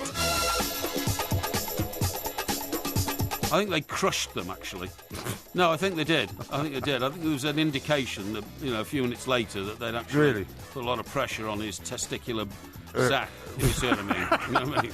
Yeah. No, I think so, yeah. Perhaps we should move on to the ending. Well, anyway, then they waterboarded him, of course. Yes, right. But he was brave. And people were asking questions about that, whether they knew how to do that in those days. Well, apparently they did. They put a Muslim sort of cloth over his face. What cloth? Muslin. Muslin, is it? What's it made of? What they call it? The Muslim. No, sorry, my apologies to anybody who's off the Muslim faith. It wasn't a Muslim cloth, a Muslim cloth, yeah. Absolutely right, yeah. I respect everything he says. Have you ever met Mark Donaldson? Yes, of course I have. When? He's a big fat guy who came in here one night with glasses on. Big fat guy with glasses on? Yeah.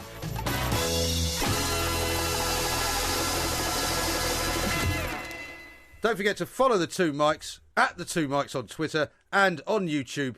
Just look for Two Mics TV. On DAB Digital Radio and 1089 and 1053 AM. The pressure's on now. Relieve the itch.